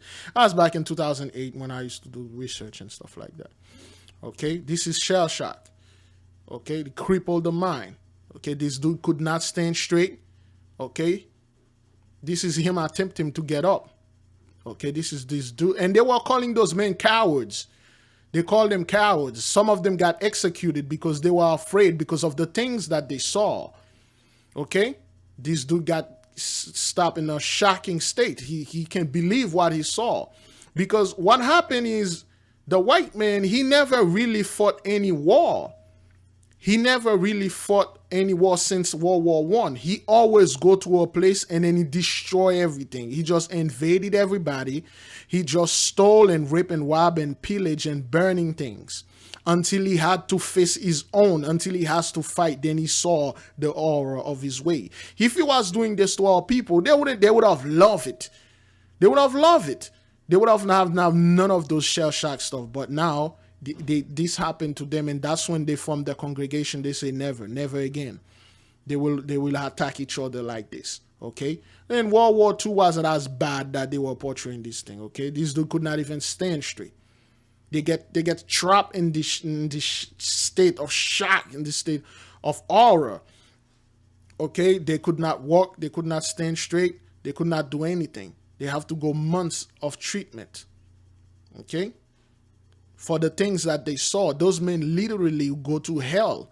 And that's why we told people, be very careful when you ask the Most High to show you things, because he might say you saw something that so shocking, and then it destroy your mind. Okay, so that's what I wanted to bring. I think we're even recording right now. Okay, it does. So that's what these dudes say. They lost the war. For what? Listen, those people went to war for one reason and one reason only: spiritual power. They could care too less about money and wealth. They already got all the wealth they ever had through slavery. They go to war to keep to keep the spirit happy, to keep the other part of the bargain. It's called, I keep peace in the midst of you, and you give me blood. That's what that is. The whole point was to get rid of the Taliban. We didn't do that. We really make it really simple. Did we do that? No. Lilly said he deployed believing the U.S. was there to defeat the enemy, stimulate the economy, and uplift Afghanistan as a whole. That's the lie they told their people. That's the lie they told their people. They said those people over there, they need democracy. They need to be civilized. We're going to go over there. We're going to get rid of the bad guys that oppress those poor people, we create the Taliban, and then we're going to uplift them. We're going to turn this country into another United States. And beloved, we told you there is no other country that can take the world power without YAHAWAH, without Israel, without the power that they have over there in the island of Haiti and those temples. You cannot, not only you cannot be the world superpower without our people power, and you cannot be the world superpower with our people not on the land where you at. For instance, if they are talking about China, I laugh at them. One, China cannot be the world power. Look at what's happening to China, because one, we are not over there in the China land over there, which is our land. You need both. You need the people and you need the land. That's what's going to happen, man. In total, he spent almost 16 years on the front lines. Okay, it took this man perfection, 16 years. It took him perfection to realize what has done to him. And he's going to say something very gruesome here, well, to certain patriot, but hey, that's what that is. Of America's global war on terror. He now compares the war in Afghanistan to Vietnam, saying both conflicts had no clear objective, multiple U.S. presidents in charge, and a fierce, non-uniformed enemy. Okay, that's the thing. That's the thing. They had no objective. It's not like they did this because, beloved, they do this. This is the Mossad that made them do that. So they waste all their strength, all their power on this war, and then, you know, the great coming war is coming. If those guys, they can do anything. Beloved, if those people lost the war from Vietnam, they lost the war from those guys, how the hell are they going to win the war against the Mossad? How? They barely can defeat those dudes. They barely can defeat the Vietnamese. How are they going to fight the Mossad? With what technology? So they didn't use the weaponry on those guys. They didn't use anything. Have you ever asked yourself why those guys never use the nuclear weapon anymore? It's not like they cannot use it. You never tell Esau don't use, or they have some type of law that say no more nuclear weapon and stuff. Have you ever wondered, okay, well, those people are literally demons and animals, but why don't they ever use? They could have easily used the weapon, the nuclear weapon. Have you ever wondering why? Like, why is it like they never really used these things since 1945? It'd be at least over 74 years ago, if I'm not mistaken. Why is that? That is because there are others out there. There is a quote unquote, how they say it in my language, there's a pinga. There's a beware. There's I dare you. There's a listen. If you ever use this thing again, there's this word out there. You don't tell the Gentiles what to do. It's because there's a higher power that restrains their hands. They're not doing this on their own, all right? Was it really worth it? You know, like, I don't think it was. On both sides. I mean, honestly, like, war should be avoided at all time. Well, okay. So now you guys see that you shouldn't go to war at all. You know, you shouldn't invade. Listen, brethren, listen. If those people, they went over there, if they did find out that those people that lay in Afghanistan or have some type of precious power, they could get all the wealth and stuff. These dudes will sit there and say, yeah, we civilized them. Those people are suffering and stuff. Look at the land right now. It's beautiful. And they got flying cars and all that stuff. And then all these things. They will have talked like that because they didn't find anything. They didn't go over there for the money or anything. They just go to keep the other part of the bargain, which is saying, keep the energy going into fear. Terrorism. Oh, terrorism did this. Terrorists did that. Oh, Al-Qaeda. And in the meanwhile, they weren't doing anything to so-called terrorists. They were doing everything to us. We were the targets. It's a blood payment. That's quite a turnaround for the grandson of a World War II fighter who was raised on Rambo movies. So that's exactly what it is. Those guys watch way too much movie. They read way too much book. They get involved in way too much conspiracy. Their minds are messed up. They think all the stuff they saw in Hollywood and all those things that they read in books are actual facts or actually real or did happen. And they want to emulate those things. And then there you go. It's not black and white. There's definitely thick gray. Yeah. And it's kind of colorful in the middle. You know, there's a lot. It's dynamic. So, yes. you know, over there for 9 months and then countless fights, you know, you start to question, like, what good are we actually doing? Okay, so, you know, this man is broken, all right? He's broken. He saw the senseless violence. It's like, this doesn't make any sense. Those people are not attacking us. They pose no threat. What are we here for? Is it something that we're supposed to get? What is it? The war also resulted in the deaths of at least 66,000 Afghan troops, more than 47,000 Afghan civilians, with nearly 3 million Afghans forced to flee. Biden says the Afghan people must now decide their own future. Yeah, after you destroyed their places, you stole everything that you could have stole over there. And then now you guys are on your own. Do your thing. The withdrawal has bipartisan support. Lily is now the vice president of the veteran-operated Real Warrior Foundation, which helps veterans readapt to civilian life by taking them on fishing trips. He says he has seen several mental health counselors to help him work through his feelings of betrayal. Yeah, there was a point where I couldn't even look at the flag. I mean, it took me a few years to like really let go of like my anger and like, not want to say I felt used, but I did at the same time. Okay, this is gruesome. That's what they said. He could not even look at the flag. And he's not alone, brothers. They got a lot of veteran, man. They like, yo, you guys used us, man. You lied to us. You guys said we were going to go over there to bring freedom, protecting America, and that's not what happened. We actually went over there, we commit atrocity, okay? We commit war crime, okay? When asked about Lily's comments, U.S. Central Command had no comment. Lily's opinions are his own, and some veterans differ, just as the American public has different opinions about a war that in 2011 led to U.S. Navy SEALs killing al-Qaeda leader Osama bin Laden in... Osama bin Laden. Like, people, it's just like, it's weird. Like, people just think like a guy like bin Laden, some dude that live in a house like this or live in a freaking cave, has the power to come to bring those two towers down or ask any connection to do things like that, man. Anyway, all praises to the Most High. There are much more stuff happened while I was making this video. Okay, it's already 6 o'clock. It took me 4 hours to make this video.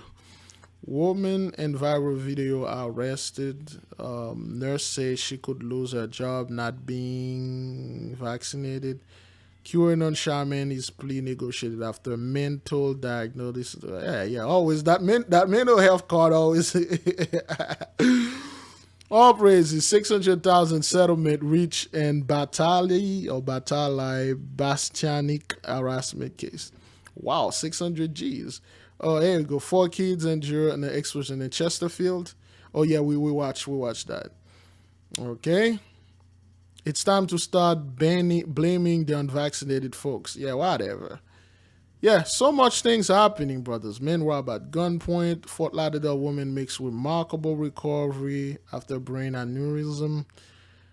Shot fired near Holland Tunnel in New Jersey. Okay, so, yeah. All right. So much things, beloved. All right, brethren. I'm leaving you with peace. Be at peace, brothers. Fast. Pray, repent, repeat. And remember, pray for the beloved sister Lisa Cabrera and true warrior. The Most High is grand. May his will be done on this earth as it is in heaven. Selah, so be it. May the King reign forever.